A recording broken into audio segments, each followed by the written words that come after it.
আসসালামু আলাইকুম। তো তোমাদের অলরেডি ফার্স্ট চ্যাপ্টার উপরে অর্থাৎ বায়োলজি ফার্স্ট পেপার মানে উদ্ভিদ বিজ্ঞানের ফার্স্ট চ্যাপ্টার উপরে অলরেডি তোমাদের 5টা লেকচার হয়ে গেছে। তো তোমাদের লাস্ট লেকচারে তোমার প্রোটোপ্লাজম আর হলো কোষ প্রাচীর এই দুইটা টপিক নিয়ে আলোচনা করছিলাম। তো আজকের ক্লাসটা আমরা কোষ ঝিল্লি এই টপিক নিয়ে আলোচনা করব। তো টপিকটা একটু বড় আছে, তো একটা পুরো ক্লাস লাগবে টপিকটা নিয়ে আলোচনা করতে। তো কথা না বাড়াই আমরা আমাদের আজকের টপিক কোষ ঝিল্লি শুরু করি। তো আজকের টপিক কি? আজকের টপিক হলো আমাদের কোষ ঝিল্লি। আজকের টপিক হলো আমাদের কোষ ঝিল্লি। তো আমি তোমাদের যেভাবে পড়ে আমি তোমাদেরকে কোষ ঝিল্লিটা দাগিয়ে দিব, অর্থাৎ আমি তোমাদেরকে বলে বলে দিব, তোমরা একটু কষ্ট করে দাগিয়ে নিও। দেন হলো টপিকটা নিয়ে আলোচনা করব। তো তোমরা চলে আসো তোমাদের ওই টপিকটা, যে টপিকটার উপরে লেখা আছে তোমার প্লাজমা মেমব্রেন বা কোষ ঝিল্লি। তো তোমরা টপিকটাতে চলে আসো। টপিকটাতে আসার পরে তোমরা সেকেন্ড লাইনে তোমার বোল্ড করে কিছু ওয়ার্ড দিয়ে আছে। ওয়ার্ড গুলা কি কি? তোমার একটা ওয়ার্ড হলো সূক্ষ্ম। সূক্ষ্ম ওয়ার্ডটা দাগাও। দেন আরেকটা ওয়ার্ড স্থিতিস্থাপক, এই ওয়ার্ডটা দাগাও। দেন আরেকটা ওয়ার্ড আছে বৈষম্য ভেদ্য, এই ওয়ার্ডটা দাগাও। তারপরে আরেকটা ওয়ার্ড আছে তোমার লিপোপ্রোটিন, এই ওয়ার্ডটা দেখাও। তারপরে আরেকটা ওয়ার্ড আছে তোমার দ্বিস্তরী, দ্বিস্তরী, এই ওয়ার্ডটা দেখাও। তাহলে কোন কোন ওয়ার্ড দেখাবা? সূক্ষ্ম, স্থিতিস্থাপক, বৈষম্য ভেদ্য, লিপোপ্রোটিন, দ্বিস্তরী। তো এই 5টা ওয়ার্ড তোমরা দাগিয়ে ফেলো। এই 5টা ওয়ার্ড দাগানোর পরে তারপরে দেখবা কি মানে একটু পরে তোমার একটা ওয়ার্ড আছে, মানে একটা ওয়ার্ড আছে প্লাজমা মেমব্রেন। তো এই প্লাজমা মেমব্রেন ওয়ার্ডটা দাগাও। দাগানোর পরে তোমার বা লিখে আরেকটা ওয়ার্ড আছে কোষ ঝিল্লি, কোষ ঝিল্লি ওয়ার্ডটা দাগাও। তার নিচের লাইনের শুরুতে তোমার সাইটোমেমব্রেন নামে একটা ওয়ার্ড আছে, এই সাইটোমেমব্রেন ওয়ার্ডটা দাগাও। সাইটোমেমব্রেনের নিচের লাইনে আরেকটা ওয়ার্ড আছে তোমার বায়োমেমব্রেন, এই বায়োমেমব্রেন ওয়ার্ডটা দাগাও। বায়োমেমব্রেন ওয়ার্ডটা দাগানোর পরে তারপরে তোমার আরেকটা ওয়ার্ড আছে তোমার প্লাজমালেমা, এই প্লাজমালেমা ওয়ার্ডটা দাগাও। প্লাজমালেমা ওয়ার্ডটা দাগানোর পরে তোমার প্লাজমালেমা দাগাইলা। দেন নিচে প্লাজমালেমার ওই লাইনের একদম লাস্টে একটা ওয়ার্ড আছে ভাঁজকে, এই ভাঁজকে দাগাও। তারপরে লাইনের শুরুতে মাইক্রোব্লাস্ট নামে একটা ওয়ার্ড আছে, এই মাইক্রোব্লাস্টটা দাগাও। মাইক্রোব্লাস্ট দাগানোর পরে তারপরে একটুকুটা পরে একটা লাইন আছে তোমার অধিক প্রবিষ্ট মাইক্রোব্লাস্টকে, অধিক প্রবিষ্ট মাইক্রোব্লাস্টকে এতটুকু দাগাও। এতটুকু দাগানোর পরে তোমার একটা ওয়ার্ড আছে পিনোসাইটিক ফোস্কা, এই পিনোসাইটিক ফোস্কা ওয়ার্ডটা দাগাও। দাগানোর পরে তোমার এই পিনোসাইটিক ফোস্কা ওয়ার্ডের পাশে একটা পুরা লাইন আছে প্রাণী কোষে এসব ভালো দেখা যায়, এই পুরা লাইনটুকু দাগাও যে প্রাণী কোষে এসব ভালো দেখা যায়। তারপরে তোমরা নিচে নামো। নিচে নামার পরে তোমার ভৌত গঠন নামে একটা প্যারা আছে, ওই প্যারার নিচের লাইন অর্থাৎ প্রথম লাইনের নিচের লাইনে তোমার একটা ওয়ার্ড আছে সর্বপ্রথম, এতটুকু দাগাও যে সর্বপ্রথম, সর্বপ্রথম। দেন একটুকুটা পরে একটা ওয়ার্ড আছে মডেল, এই মডেল ওয়ার্ডটা দাগাও। তারপরে একটুকুটা পরে একটা ওয়ার্ড আছে, ওয়ার্ড না একটা লাইন মতো আছে তোমার স্যান্ডউইচ মডেল, এই স্যান্ডউইচ মডেল পুরাটুকু দাগাও যে স্যান্ডউইচ মডেল, এতটুকু দাগাও। সর্বপ্রথম মডেল, তারপরে স্যান্ডউইচ মডেল, এতটুকু দাগাও। দাগানোর পরে তোমার তারপরের পৃষ্ঠায় চলে আসো, দেখবা একটা ইংলিশে লেখা আছে তোমার ব্যানসন্স মডেল, এটা ইংলিশে লেখা আছে, এতটুকু দাগাও। তারপরে তোমার লেখা আছে তোমার লিনার্ড অ্যান্ড সিঙ্গাস মডেল, এতটুকু দাগাও। তার একটুকুটা পরে একটা লাইন মানে একটা ওয়ার্ড মানে একটা লাইন মতো লেখা আছে ইউনিট মেমব্রেন হাইপোথেসিস, এতটুকু দাগাও। ইউনিট মেমব্রেন হাইপোথেসিস, এতটুকু দাগাও। তারপরে একদম নিচে চলে আসো। তো নিচে তোমার একটা টপিক আছে ফ্লুইড মোজাইক মডেল, তো এই ফ্লুইড মোজাইক মডেল এই টপিকটা আগে দাগিয়ে নাও যে ফ্লুইড মোজাইক মডেল, এতটুকু দাগালে। এতটুকু দাগানোর পরে তারপরে ফ্লুইড মোজাইক মডেল শুরু একদম প্রথম লাইনে লেখা আছে তোমার সবচেয়ে গঠনীয় মডেল হলো ফ্লুইড মোজাইক মডেল, এতটুকু পুরা দাগাও যে সবচেয়ে গঠনীয় মডেল হলো ফ্লুইড মোজাইক মডেল। তো এর নিচে দুইটা বিজ্ঞানীর নাম আছে, সিঙ্গার আর হলো নিকলসন। সিঙ্গার আর নিকলসন, তো সিঙ্গার ওয়ার্ডটা দেখাবো আর নিকলসন ওয়ার্ডটা দেখাবো, আর কিছু দেখাবো না, যে সিঙ্গার আর নিকলসন এতটুকু দেখাও। তারপরে তোমার এর নিচে লাইনে লেখা আছে তোমার কোষ ঝিল্লি দ্বিস্তর বিশিষ্ট, এতটুকু দেখাও যে কোষ ঝিল্লি দ্বিস্তর বিশিষ্ট। এতদূর দাগাইলা। দাগানোর একটুকুটা পরে যাও, একটুকুটা একদম নিচে যাও, একদম নিচের লাইনে এই প্যারার একদম নিচের লাইনের আগের লাইনে একটা ওয়ার্ড আছে হিমশোল, ব্র্যাকেটে লেখা আছে তোমার আইসবার্গ। তো এত এই পুরাটুকু দাগাও হিমশোল আইসবার্গ, এই লাইন মানে এই ওয়ার্ডটা দাগাও যে হিমশোল আইসবার্গ, এতটুকু দাগাও। দাগানোর পর নিচে লেখা আছে তোমার আইসবার্গ মডেলও বলা হয়, এই আইসবার্গ মডেলও বলা হয়, এতটুকু দাগাও। আইসবার্গ মডেলও বলা হয়, এতটুকু দাগাইলা। দাগানোর পরে তোমার একটা প্যারায় শুরুতে লেখা আছে তোমার কোষ ঝিল্লির গাঠনিক উপাদান নিম্নরূপ, তো এখানে তুমি কোষ ঝিল্লির গাঠনিক উপাদান এতটুকু দাগাও যে কোষ ঝিল্লির গাঠনিক উপাদান, এতটুকু দাগাও যে কোষ ঝিল্লির গাঠনিক উপাদান। তারপরে দেখবা একটা প্যারা দিয়ে আছে, তো প্যারার একদম শুরুতে বোল্ড করে লেখা আছে ফসফোলিপিড বাইলেয়ার, তো তোমরা শুধু এই ফসফোলিপিড বাইলেয়ার ওয়ার্ডটা দাগাও। তারপরের পৃষ্ঠায় চলে যাও। তো পরের পৃষ্ঠায় দেখবা আরেকটা বোল্ড করে একটা মানে প্যারা শুরুতে তোমার লেখা আছে মেমব্রেন প্রোটিন। তো এই মেমব্রেন প্রোটিন এতটুকু দেখাও যে মেমব্রেন প্রোটিন। মেমব্রেন প্রোটিন, তো মেমব্রেন প্রোটিন প্যারার ভিতরে দেখবা বোল্ড করে লেখা আছে ইন্টিগ্রাল প্রোটিন। তো ইন্টিগ্রাল প্রোটিনটা দেখাও যে ইন্টিগ্রাল প্রোটিনটা দেখাও। ইন্টিগ্রাল প্রোটিনটা দাগানোর পরে দেখবা মানে ইন্টিগ্রাল প্রোটিনের একটুটা পরে একটা ওয়ার্ড আছে উভয় সারফেস, এই উভয় সারফেসটুকু দেখাও যে উভয় সারফেস এতটুকু দেখাও। উভয় সার্কেস দেখাইলা, উভয় সার্কেস দেখানোর পরে তোমার মানে উভয় সার্কেসের পরে একটুটা পরে দেখো বোল্ড করে লেখা আছে পেরিফেরাল, পেরিফেরাল প্রোটিন। তো এখানে লেখা আছে তোমার পেরিফেরাল বা বাহ্যিক প্রোটিন। তো তোমাদের বাহ্যিকটুকু দাগানো লাগবে না, তোমরা শুধু পেরিফেরাল টুকু দাগাবা, তারপরে প্রোটিন টুকু দাগাবা, আর কিচ্ছু দাগাবা না, ওই বাহ্যিক টাহ্যিক দাগানো লাগবে না, জাস্ট পেরিফেরাল আর প্রোটিন এতটুকু দাগাও। দাগানোর পরে এখানে জাস্ট একটা ওয়ার্ড দাগাবা সারফেস, পেরিফেরালের একটু করে পরে একটা ওয়ার্ড লিখে আছে তোমার সারফেস, এই সারফেস টুকু দাগাও, এই সারফেস, এই সারফেস টুকু দাগাবা। সারফেসটুকু দাগানোর পরে দেখবা আবার বোল্ড করে লেখা আছে লিপিড সম্পৃক্ত প্রোটিন। তো এই লিপিড সম্পৃক্ত প্রোটিনটুকু দেখাও যে লিপিড সম্পৃক্ত প্রোটিন গেল। দেন আর একটা প্যারা আছে, প্যারার নাম হলো মেমব্রেন প্রোটিনের কাজ। তো মেমব্রেন প্রোটিনের কাজ, এই মেমব্রেন প্রোটিনের কাজ যতটুকু মানে বোল্ড করে লেখা আছে প্যারাই এতটুকু দেখাও যে মেমব্রেন প্রোটিনের কাজ এতটুকু দেখাও। দাগানোর পরে দেখবা এক লাইন মানে প্রথম লাইনের তোমার লাস্টের দিকে লেখা আছে যে প্রতিবন্ধকতা হিসেবে কাজ, প্রতিবন্ধকতা হিসেবে কাজ এতটুকু দেখাও, প্রতিবন্ধকতা হিসেবে কাজ এতটুকু দেখাও। তো এইগুলো কিন্তু আমি আমার বই হিসাবে বলতেছি, তো তোমাদের বইতে হয়তো একটু আগের লাইনে থাকতে পারে বা পরের লাইনে থাকতে পারে, বা এই লাইনের আমি বলতেছি শুরুতে শেষে থাকতে পারে। তো তোমরা একটু জিনিসটা একটু মানে মিলাই নিও, যে মানে আছে তোমাদের বইতে আছে, কয়েকটা জিনিস একটু বাদ যাইতে পারে বাট বাকি সবই তোমাদের বইতেই আছে। তো তোমরা একটু মিলাই নিও। তো এখানে কি আছে প্রতিবন্ধকতা হিসেবে কাজ এতটুকু দাগাও। এতটুকু দাগানোর পরে আহ নিচের লাইনে লেখা আছে যে করে যাতে এতটুকু দাগাও, যে করে যাতে এতটুকু দাগানোর পরে তারপরে একটা ওয়ার্ড আছে পানিগ্রাহী, এটা দাগানো লাগবে না। তো পানিগ্রাহীর পরে একটা লাইন আছে অণু আয়ন সহজে এপার ওপার আসা যাওয়া না করতে পারে। তো তোমরা অণু থেকে শুরু করে পারে পর্যন্ত এই পুরাটুকু দাগাও, যে অণু থেকে শুরু করে পারে পর্যন্ত এই পুরাটুকু তোমরা দাগাও। তারপরে কি আছে, তারপরে তোমার 5টা পয়েন্ট দিয়ে আছে। তো তোমাদেরকে আমি বলতেছি যে এই 5টা পয়েন্ট তোমরা পড়বা না, কারণ এই 5টা পয়েন্ট কখনো কোনো এক্সামে আসবে না। এমসিকিউতেও এই 5টা পয়েন্টের কিছুই লাগবে না, তো এইগুলো পরে মাথা খারাপ করার কোনো দরকার নেই। তো তোমরা এই 5টা পয়েন্ট স্কিপ করো। এই 5টা পয়েন্ট ওই স্কিপ করলা, স্কিপ করার পরে দেন হলো তোমার গ, গ লিখে লিখে আছে একটা ওয়ার্ড গ্লাইকোক্যালিক্স। তো এই গ্লাইকোক্যালিক্স ওয়ার্ডটা দাগাও, যে গ্লাইকোক্যালিক্স।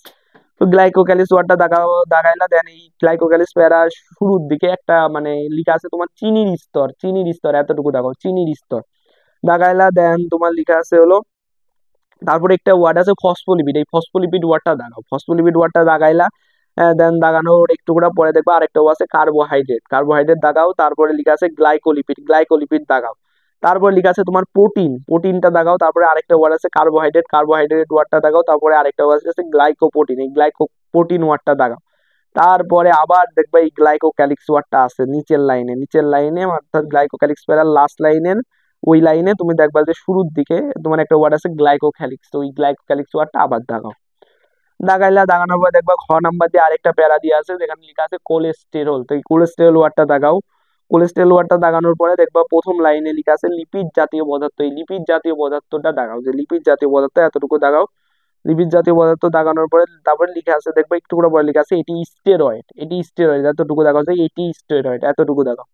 এতটুকু দাগানোর পরে দেখবা এক লাইন স্কিপ করে থার্ড লাইনে যাও। থার্ড লাইনে দেখো লেখা আছে প্রাণী কোষের কোষ ঝিল্লিতে এটি অপেক্ষাকৃত বেশি থাকে। তো এই পুরা লাইনটুকু দেখো, প্রাণী কোষ থেকে শুরু করে থাকে পর্যন্ত পুরা লাইনটুকু দেখাও। তারপরে এই পুরা প্যারাটা স্কিপ করো। স্কিপ করার পরে দেখবা একটা লাইন আছে সাম্প্রতিক গবেষণায় দেখা গেছে কোষ ঝিল্লিটি। তো এখানে শুধু তুমি কোষ ঝিল্লিটি এই ওয়ার্ডটা দাগাও, যে কোষ ঝিল্লিটি এই ওয়ার্ডটুকু দাগাও, আর কিচ্ছু দাগাবে না। তারপরে দেখবা এক লাইন পরে একটা ওয়ার্ড আছে ইংলিশে লেখা আছে flip flop movement, flip flop movement, এই ফ্লিপ ফ্লপ মুভমেন্ট ওয়ার্ডটা দাগাও। ফ্লিপ ফ্লপ মুভমেন্ট ওয়ার্ডটা দাগাইলা। দেন দাগানোর পরে দেখবা একটা প্যারা। তো একটা প্যারা তোমার শুরুতে লেখা আছে কোষ ঝিল্লির রাসায়নিক উপাদান, বোল্ড করে এই কোষ ঝিল্লির রাসায়নিক উপাদান এতটুকু তোমরা দাগাও। দাগানোর পরে ওইখানে তোমার দিয়ে আছে হলো প্রোটিন 60 থেকে 80%, এতটুকু দাগাও যে প্রোটিন 60 থেকে 80%। তারপরে কি আছে তোমার লিখে আছে হলো লিপিড 20 থেকে 40%, এতটুকু দাগাও, যে লিপিড 20 থেকে 40% এতটুকু দাগাও। দাগাইলা। দেন দাগানোর পরে তারপরে দেখবা 2 দিয়ে একটা পয়েন্ট দিয়ে আছে, তো ওই পয়েন্টের শুরু হয়েছে প্রোটিন ওয়ার্ড দিয়ে। তো তোমরা প্রথমে এই প্রোটিন ওয়ার্ডটা দাগাও, প্রোটিন ওয়ার্ডটা দাগাও। দেন দাগানোর পরে দেখবা আরেকটা ওয়ার্ড আছে তোমার গাঠনিক উপাদান। তো এই গাঠনিক উপাদান ওয়ার্ডটা দাগাও, যে গাঠনিক উপাদান। তার একটু পরে দেখবা একটা ওয়ার্ড আছে এনজাইম, এই এনজাইম ওয়ার্ডটা দাগাও, এনজাইম ওয়ার্ডটা দাগাও। তার একটু পরে আরেকটা ওয়ার্ড আছে তোমার বাহক প্রোটিন। তো বাহক প্রোটিন ওয়ার্ডটা দাগাও, যে বাহক প্রোটিন, বাহক প্রোটিন ওয়ার্ডটা দাগাও। বাঘ প্রোটিন ওয়ার্ডটা দাগাইলা, তারপরে দেখবা যে লাস্টে লেখা আছে হিসেবে থাকে, তো হিসেবে থাকে এতটুকু দাগাও। দাগাইলা দেন দেখবা যে 3 দিয়ে একটা লাইন দিকে আছে, কোষ ঝিল্লির মোট শুষ্ক ওজনের প্রায় 75 ভাগই লিপিড, তো এটা কোষ ঝিল্লি থেকে শুরু করে লিপিড পর্যন্ত পুরাটুকু দাগাও। পুরাটুকু দাগাইলা, তারপরে তোমার এই লিপিডের পরে আরেকটা লাইন শুরু হয়েছে, লিপিড প্রধানত ফসফোলিপিড হিসেবে থাকে, তো এই পুরা লাইনটুকু দাগাও যে লিপিড প্রধানত ফসফোলিপিড হিসেবে থাকে, এই পুরা লাইনটুকু দাগাও। দাগানোর পরে দেখো লেখা আছে 5 রকম ফসফোলিপিড, এতটুকু দাগাও যে 5 রকম ফসফোলিপিড, এতটুকু দাগাইলা। দাগানোর পরে দেখবা একটু করে পরে লেখা আছে তোমার হলো সবচেয়ে সরল ফসফোলিপিড হলো ফসফোটাইডিক অ্যাসিড, সবচেয়ে সরল ফসফোলিপিড কি ফসফোটাইডিক অ্যাসিড, এতটুকু দাগাও যে সবচেয়ে সরল ফসফোলিপিড হলো ফসফোটাইডিক অ্যাসিড, এতটুকু দাগাও। দাগানোর পরে দেখবা এবং দিয়ে আরেকটু লেখা আছে অন্য 4টি জটিল প্রকৃতির, এতটুকু দাগাও যে অন্য 4টি জটিল প্রকৃতি, এতটুকু দাগাইলা। দাগানোর পরে দেখবা আরেকটা লাইন আছে হলো জটিল ফসফোলিপিডের মধ্যে লেসিটিন প্রধান, তো এই পুরা লাইনটুকু দাগাও, অর্থাৎ জটিল থেকে শুরু করে প্রধান পর্যন্ত পুরা লাইনটুকু দাগাও। তারপরে আরেকটা লাইন আছে তোমার ঝিল্লিস্থ ফসফোলিপিডের অর্ধেকের বেশি থাকে লেসিথিন, এই পুরা লাইনটুকু দেখাও যে ঝিল্লিস্থ ফসফোলিপিডের অর্ধেকের বেশি থাকে কি লেসিথিন, এই পুরো লাইনটুকু দেখাও, অর্থাৎ ঝিল্লিস্থ থেকে শুরু করে লেসিথিন পর্যন্ত পুরো লাইনটুকু দেখাও। তারপরে দেখবা কিছুক্ষণ পরে একটা মানে কিছু দূরে একটা ওয়ার্ড আছে আরএনএ, এই আরএনএ ওয়ার্ডটা দাগাও, আরএনএ ওয়ার্ডটা দাগাও। তারপরে দেখবা লেখা আছে পেঁয়াজের কোষে থাকতে পারে, তো পেঁয়াজের কোষে থাকতে পারে এই পুরাটুকু দাগাও, অর্থাৎ আরএনএ পেঁয়াজের কোষে থাকতে পারে এই পুরাটুকু দাগাও। তো দাগাইলা দেন, দাগানোর পরে দেখবা যে কোষ ঝিল্লির কাজ, কোষ ঝিল্লির কাজ নামে একটা প্যারা মানে কি বলবো, কোষ ঝিল্লির কাজ নামে একটা প্যারা আছে, তো তোমরা প্রথমে কোষ ঝিল্লির কাজ এতটুকু দেখাও যে কোষ ঝিল্লির কাজ। দেন এখানে তুমি দেখবা 3 নাম্বার পয়েন্টে দেখবা লিখা আছে তোমার হলো ব্যাপন নিয়ন্ত্রণ ও সমন্বয়, ব্যাপন নিয়ন্ত্রণ ও সমন্বয়, তোমরা জাস্ট এতটুকু দাগাবা যে ব্যাপন নিয়ন্ত্রণ ও সমন্বয়, এতটুকু দাগাও। এতটুকু দাগাইলা দেন তারপরে দেখবা যে হলো 5 নাম্বারে লেখা আছে তোমার বস্তু স্থানান্তর, বস্তু স্থানান্তর এতটুকু দাগাও যে বস্তু স্থানান্তর, এতটুকু দাগাইলা। দাগানোর পরে দেখবা 6 নাম্বারে লেখা আছে হলো বৃহদাণু সংশ্লেষ, এতটুকু দাগাও যে বৃহদাণু সংশ্লেষ, এতটুকু দাগাও। এতটুকু দাগানোর পরে দেখবা 7 নাম্বারে লেখা আছে তোমার তথ্যের ভিত্তি, এতটুকু দাগাও, তথ্যের ভিত্তি, এতটুকু দাগাও। এতটুকু দাগানোর পরে তোমার 9 নাম্বারে লেখা আছে হলো ফ্যাগোসাইটোসিস প্রক্রিয়ায় কঠিন আর ও পিনোসাইটোসিস প্রক্রিয়ায় তরল বস্তু গ্রহণ, তো তোমরা প্রথমে ফ্যাগোসাইটোসিস প্রক্রিয়ায় কঠিন এইটুক পুরাটুক দাগাবা, দেন দাগানোর পরে ওটা স্কিপ করবা, দেন পিনোসাইটোসিস প্রক্রিয়ায় তরল বস্তু গ্রহণ, এতটুকু দাগাও যে ফ্যাগোসাইটোসিস প্রক্রিয়ায় কঠিন এইটুকু একবারে দাগাইলে দেন দাগাবা যে পিনোসাইটোসিস প্রক্রিয়ায় তরল বস্তু গ্রহণ, এতটুকু পুরা দাগাও। এতটুকু পুরা দাগাইলে, এতটুকু পুরা দাগানোর পরে দেখবা যে 10 নাম্বারে তোমার একটা পয়েন্ট আছে এনজাইম ও অ্যান্টিজেন ক্ষরণ করে, তো এই পয়েন্টটা পুরা দাগাও যে এনজাইম ও অ্যান্টিজেন ক্ষরণ করে, এতটুকু পুরা দাগাও।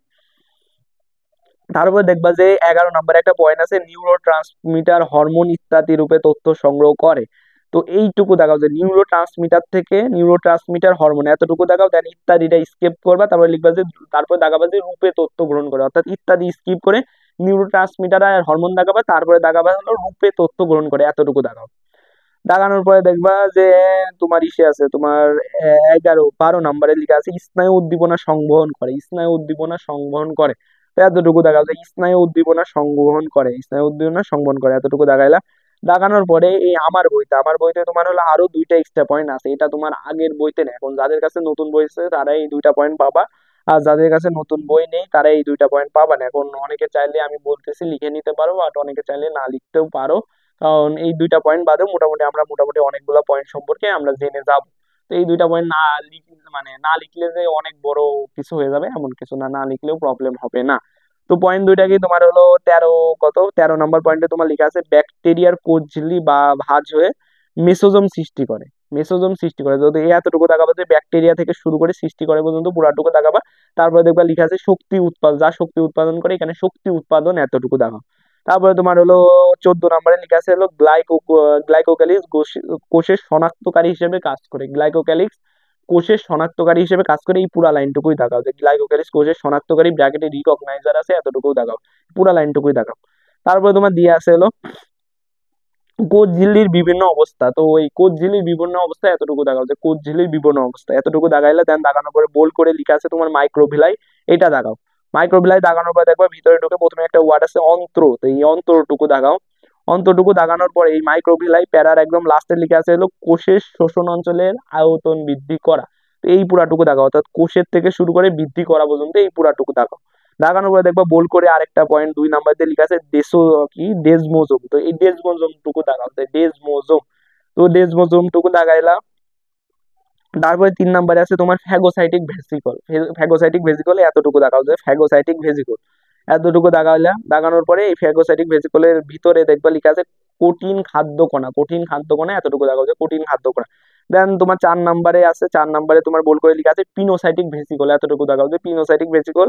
তারপরে দেখবা এটা হলো দ্বিতীয় লাইনে, পিনোসাইটিক ভেসিকলের প্যারা তৃতীয় লাইনে লেখা আছে হলো তরল পদার্থ। তো এই তরল পদার্থটুকু দেখাও, আর কিছু না, যে তরল পদার্থটুকু দাগাও। দাগাইছো। দেন হলো তোমার কোষ প্রাচীর আর কোষ ঝিল্লির মধ্যে পার্থক্য একটা ছক আছে।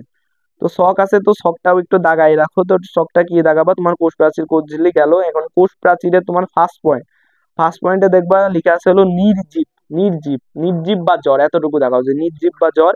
আর হলো কোষ ঝিল্লির পাশে সজীব লেখা আছে, সজীবটুকু দেখাও, যে সজীবটুকু দেখাও। দাগাইলা। দেন দাগানোর পরে নিচে লেখা আছে তোমার উদ্ভিদ কোষটুকু দেখাও, অর্থাৎ কোষ প্রাচীরের দ্বিতীয় পয়েন্টে উদ্ভিদ কোষ লেখা আছে, এতটুকু দেখাও। আর কোষ ঝিল্লির তোমার দ্বিতীয় পয়েন্টে লেখা আছে উদ্ভিদ ও প্রাণী। প্রথমে উদ্ভিদ ও প্রাণী রয়েছে, এতটুকু দেখাও। দেন কিছুক্ষণ পরে কোষ লেখা আছে, কোষ ওয়ার্ডটা দেখাও, অর্থাৎ উদ্ভিদ ও প্রাণী দেখাবা, তারপরে কোষ ওয়ার্ডটা দেখাবা। তারপরে দেখো তোমার লেখা আছে হলো 3 নাম্বার পয়েন্টে তোমার দেখো লেখা আছে সেলুলোজ নির্মিত, জাস্ট এতটুকু দেখো, সেলুলোজ নির্মিত। আর হলো ওইদিকে তোমার কোষ ঝিল্লি 3 নাম্বার পয়েন্টে লেখা আছে প্রোটিন ও লিপিড এর সমন্বয়ে গঠিত। তোমরা প্রথমে প্রোটিন ও লিপিড এতটুকু দেখাও, তারপরে লাস্টে এই গঠিতটুকু দেখাও, আর কিছু দেখানো লাগবে না। 4 নাম্বার পয়েন্টে লিখবা যে, তোমার 4 নাম্বার পয়েন্টে কোষকে দৃঢ়তা প্রদান করে। 4 নাম্বার পয়েন্টে শুধু কোষকে দৃঢ়তা প্রদান করে, এতটুকু দেখাও, যে কোষকে দৃঢ়তা প্রদান করে। আর 5 নাম্বার পয়েন্টে কি, 4 নাম্বার পয়েন্টে এরা হলো কি কোষ প্রাচীরের হলো কোষকে দৃঢ়তা প্রদান করে, এতটুকু দেখাবো। আর কোষ ঝিল্লির দেখাবো হলো কোষের ভেতরে বাইরে, প্রথমে কোষের ভেতরে ও বাইরে দেখাবা, তারপরে হলো বস্তুর চলাচল নিয়ন্ত্রণ, এতটুকু দেখাও। দেখাইলা। দেন দাগানোর পরে তোমার কোষ প্রাচীরে হলো একদম লাস্টের পয়েন্টে লেখা আছে হলো নানাবিধ অলঙ্করণ দেখা যায়। নানাবিধ অলঙ্করণ দেখা যায়, এতটুকু দেখাও, যে নানাবিধ অলঙ্করণ দেখা যায়। আর হলো কোষ ঝিল্লিতে শুধু না ওয়ার্ডটা দেখাও, আর কিচ্ছু দেখাবে না, শুধু না ওয়ার্ডটা দেখাও। তো এই হলো তোমার মোটামুটি, আমি তোমাদেরকে এই কোষ ঝিল্লি টপিকটা মোটামুটি তোমাদেরকে দাগাই দিলাম, অর্থাৎ আমার এসে যেরকম ভাবে দাগানো আছে আমি ওরকম ভাবে তোমাদেরকে বলেছি। বাট একটু তোমার উঠানামা করতে পারে, অর্থাৎ কিছু কিছু টপিক আমি প্রথমের দিকে দাগাইছিলাম, এখন আমার মনে হয়েছে যে জিনিসগুলো তোমাদের লাগবে না, তো ওইগুলো আমি একটু স্কিপ করছি। তো আমি তোমাদেরকে মোটামুটি ছবি তুলে তোমাদের ওই আমার এফবি পেজে দিয়ে দিব। তো ওইখানে তোমার মোটামুটি আমার যা যা দাগানো আছে তাই আছে, বাট আমি ধরো এখানে তো অনেক কিছু কমাই দিছি। তো কিছু জিনিস তুমি ওই মানে ওই দাগানো ওইখানে কিছু জিনিস বেশি পাবো, বাট আমি এখানে যেমনি বলেছি ওইখানে কিছু জিনিস কমাই বলছি। আমি তোমাদেরকে সাজেস্ট করবো যে তোমরা আমার কথাগুলো একটু মানে প্রপারলি শোনো, শুনলেই তোমরা বুঝতে পারবা। ওই শুনে একটু দাগিয়ে নাও, দরকার বললে ভিডিওটা একটু রিভার্সে নিয়ে যাও বা একটু তা আগে নিয়ে যাও, এভাবে একটু শুনে দাগায় নাও। তো মোটামুটি আমি তোমাদেরকে কোচেলি টপিকটা দাগাই দিলাম। এখন আমি তোমাদেরকে যেটা করি যে আমি এখন তোমাদেরকে মানে ওই টপিকটা পুরোপুরি এক্সপ্লেন করার ট্রাই করবো, যে কোথায় কি আছে, কোনটা কিভাবে পড়লে ভালো হবে। তো শুরু করি আমাদের কোচ ঝিল্লি টপিক। তো আমাদের আজকের টপিক হলো তোমার কোচ ঝিল্লি। তো কোচ ঝিল্লি, তো তোমাদের প্রথমেই কোচ ঝিল্লি তোমার মানে কোচ ঝিল্লি সম্পর্কে তোমাদেরকে একটু বলি যে কোচ ঝিল্লি জিনিসটা কি। তো কোষ ঝিল্লি জিনিসটা আসলে কি, কোষ ঝিল্লি জিনিসটা হলো ধরো কোষের হলো কোষ প্রাচীর থাকে। তা কোষের কোষ প্রাচীর আছে। তো কোষ প্রাচীর নিচেও আবার তোমার কোষের একটা পর্দা থাকে, অর্থাৎ পর্দা থাকে। এই পর্দাটা থাকে কারণ কি, ধরো তোমার উদ্ভিদে কোষ প্রাচীর আছে ঠিক আছে, কিন্তু প্রাণীতে কিন্তু কোষ প্রাচীর নাই। এখন প্রাণীর যে একটা কোষের সাথে আরেকটা কোষের যদি মানে প্রাণীতে তো কোষ প্রাচীর নাই। এখন তোমার একটা প্রাণীর ধরো প্রাণী তো অসংখ্য কোষ দ্বারা গঠিত, এখন যদি এই কোষ ঝিল্লিটা না থাকতো প্রাণীতে, তাইলে কি হতো, প্রাণীর একটা কোষের সাথে আরেকটা কোষ মিলে যেত। ধর এই এটা হলো কি এই কোষের এটা মাইটোকন্ড্রিয়া, আবার ওই কোষের এটা মাইটোকন্ড্রিয়া। তো এখানে যদি এরকম কিছু না থাকতো, এর ভিতরে ঢুকে থাকতো, ওর ভিতরে চলে যেত, মানে কোনো একটা পার্থক্য থাকতো না, কোনো একটা বিভেদ থাকতো না। তো এই কোষ ঝিল্লিটা মূলত প্রাণীদের হলো দুইটা কোষের মধ্যে বিভেদ করে। এছাড়া উদ্ভিদেও কোষ ঝিল্লির নিচে আরেকটা হলো পর্দা থাকে, মানে উদ্ভিদে কোষ প্রাচীরের নিচে আরেকটা পর্দা থাকে, যেটাকে কোষ ঝিল্লি বলা হয়েছে। তো এই কোষ প্রাচীরটা কি, কোষ প্রাচীর হলো একটা মানে স্বতন্ত্র একটা পার্ট কোষ প্রাচীর। বাট কোষ প্রাচীরের ভিতরে কোষের যত সজীব উপাদান আছে, তো প্রথম আরেকটা কথা বলে রাখি যে এই কোষ প্রাচীর কি, এটা একটা নির্জীব প্রাচীর। নির্জীব প্রাচীর অর্থাৎ এর মধ্যে কোনো জীবন নাই, নির্জীব প্রাচীর। বাট এই কোষ ঝিল্লি হলো একটা সজীব প্রাচীর, অর্থাৎ এর ভিতরে জীবন আছে। তো এতটুকু একটা পার্থক্য তোমরা করতে পারবা এই দুইটা প্রাচীর মধ্যে। তো উদ্ভিদের মধ্যে এই নির্জীব প্রাচীর সজীব প্রাচীর দুইটাই একসাথে আছে, বাট প্রাণীর মধ্যে শুধু এই সজীব প্রাচীরটা আছে। কিন্তু কোষ ঝিল্লি কেন সজীব? কোষ ঝিল্লি সজীব কারণ তোমার কোষ প্রাচীরের নিচে, মানে কোষ প্রাচীরের নিচে একটা কোষের যা যা আছে সবই হলো তোমার প্রোটোপ্লাজমের অংশ। আর আমরা যখন প্রোটোপ্লাজমের বৈশিষ্ট্য পড়েছি, আমরা একটা পয়েন্ট পড়ছি যে সজীব, তার মানে হলো প্রোটোপ্লাজম সজীব। আর আমরা জানি কি কোষ প্রাচীরের নিচে দুনিয়ার যা কিছু থাকবে সবই কি, সবই হলো প্রোটোপ্লাজমের অংশ। তো এই প্রোটোপ্লাজমকে তোমার তিনটা ভাগে ভাগ করা হয়েছে, এতটুকু আমরা জানি যে এর যে ঝিল্লিটা থাকে ওটাকে কোষ ঝিল্লি বলা হয়, এর যে জেলিন-নাই পদার্থ থাকে ওটাকে সাইটোপ্লাজম বলা হয়, আর এর ভিতরে নিউক্লিয়াস নামক একটা বড় অঙ্গাণু আছে। এই হলো তিনটা জিনিস। তো এই যে ওই প্রোটোপ্লাজমের যে একটা অংশ কোষ ঝিল্লি, তো এই হলো আমাদের সেই কোষ ঝিল্লি যেটা সম্পর্কে আমরা আজকে আলোচনা করব। তো প্রোটোপ্লাজম যেহেতু একটা সজীব পদার্থ, অর্থাৎ প্রোটোপ্লাজমের অংশ কোষ ঝিল্লি, তার মানে কোষ ঝিল্লিও একটা সজীব মানে সজীব ঝিল্লি হবে। তো কোষ ঝিল্লি হলো একটা সজীব ঝিল্লি, তো এতটুকু আমরা জানি যে এটা একটা সজীব প্রাচীর। এই হলো আমাদের মূলত মানে কোষ ঝিল্লি সম্পর্কে মোটামুটি তোমাদের একটু মানে বোঝানোর ট্রাই করলাম যে জিনিসটা আসলে কি। এখন আমরা আমাদের বইয়ের পড়াতে ফিরে আসি, যে বইতে কি কি আছে সেই অনুযায়ী পড়ব। তো বইয়ের অনুযায়ী আমরা পড়বো। তো বইতে কি আছে, বইতে তোমার প্রথমে কয়েকটা পয়েন্ট আমি তোমাদেরকে দাগিয়ে দিছি। কি কি পয়েন্ট দাগিয়ে দিছি? সূক্ষ্ম, এই একটা ওয়ার্ড তোমাদেরকে দাগিয়ে দিছি। দেন আরেকটা ওয়ার্ড দাগিয়ে দিছি স্থিতিস্থাপক। স্থিতিস্থাপক, এই আরেকটা ওয়ার্ড তোমাদেরকে দাগিয়ে দিছি। তারপরে আরেকটা ওয়ার্ড দাগিয়ে দিছি, ওয়ার্ডটা কি তোমার লিপোপ্রোটিন।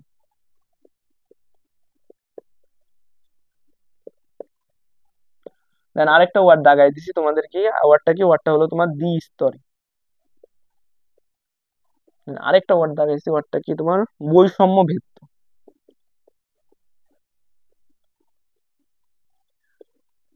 তো তোমরা এখানে আরেকটা ওয়ার্ড অ্যাড করতে পারো, ওয়ার্ডটা কি, ওয়ার্ডটা হলো তোমার সজীব।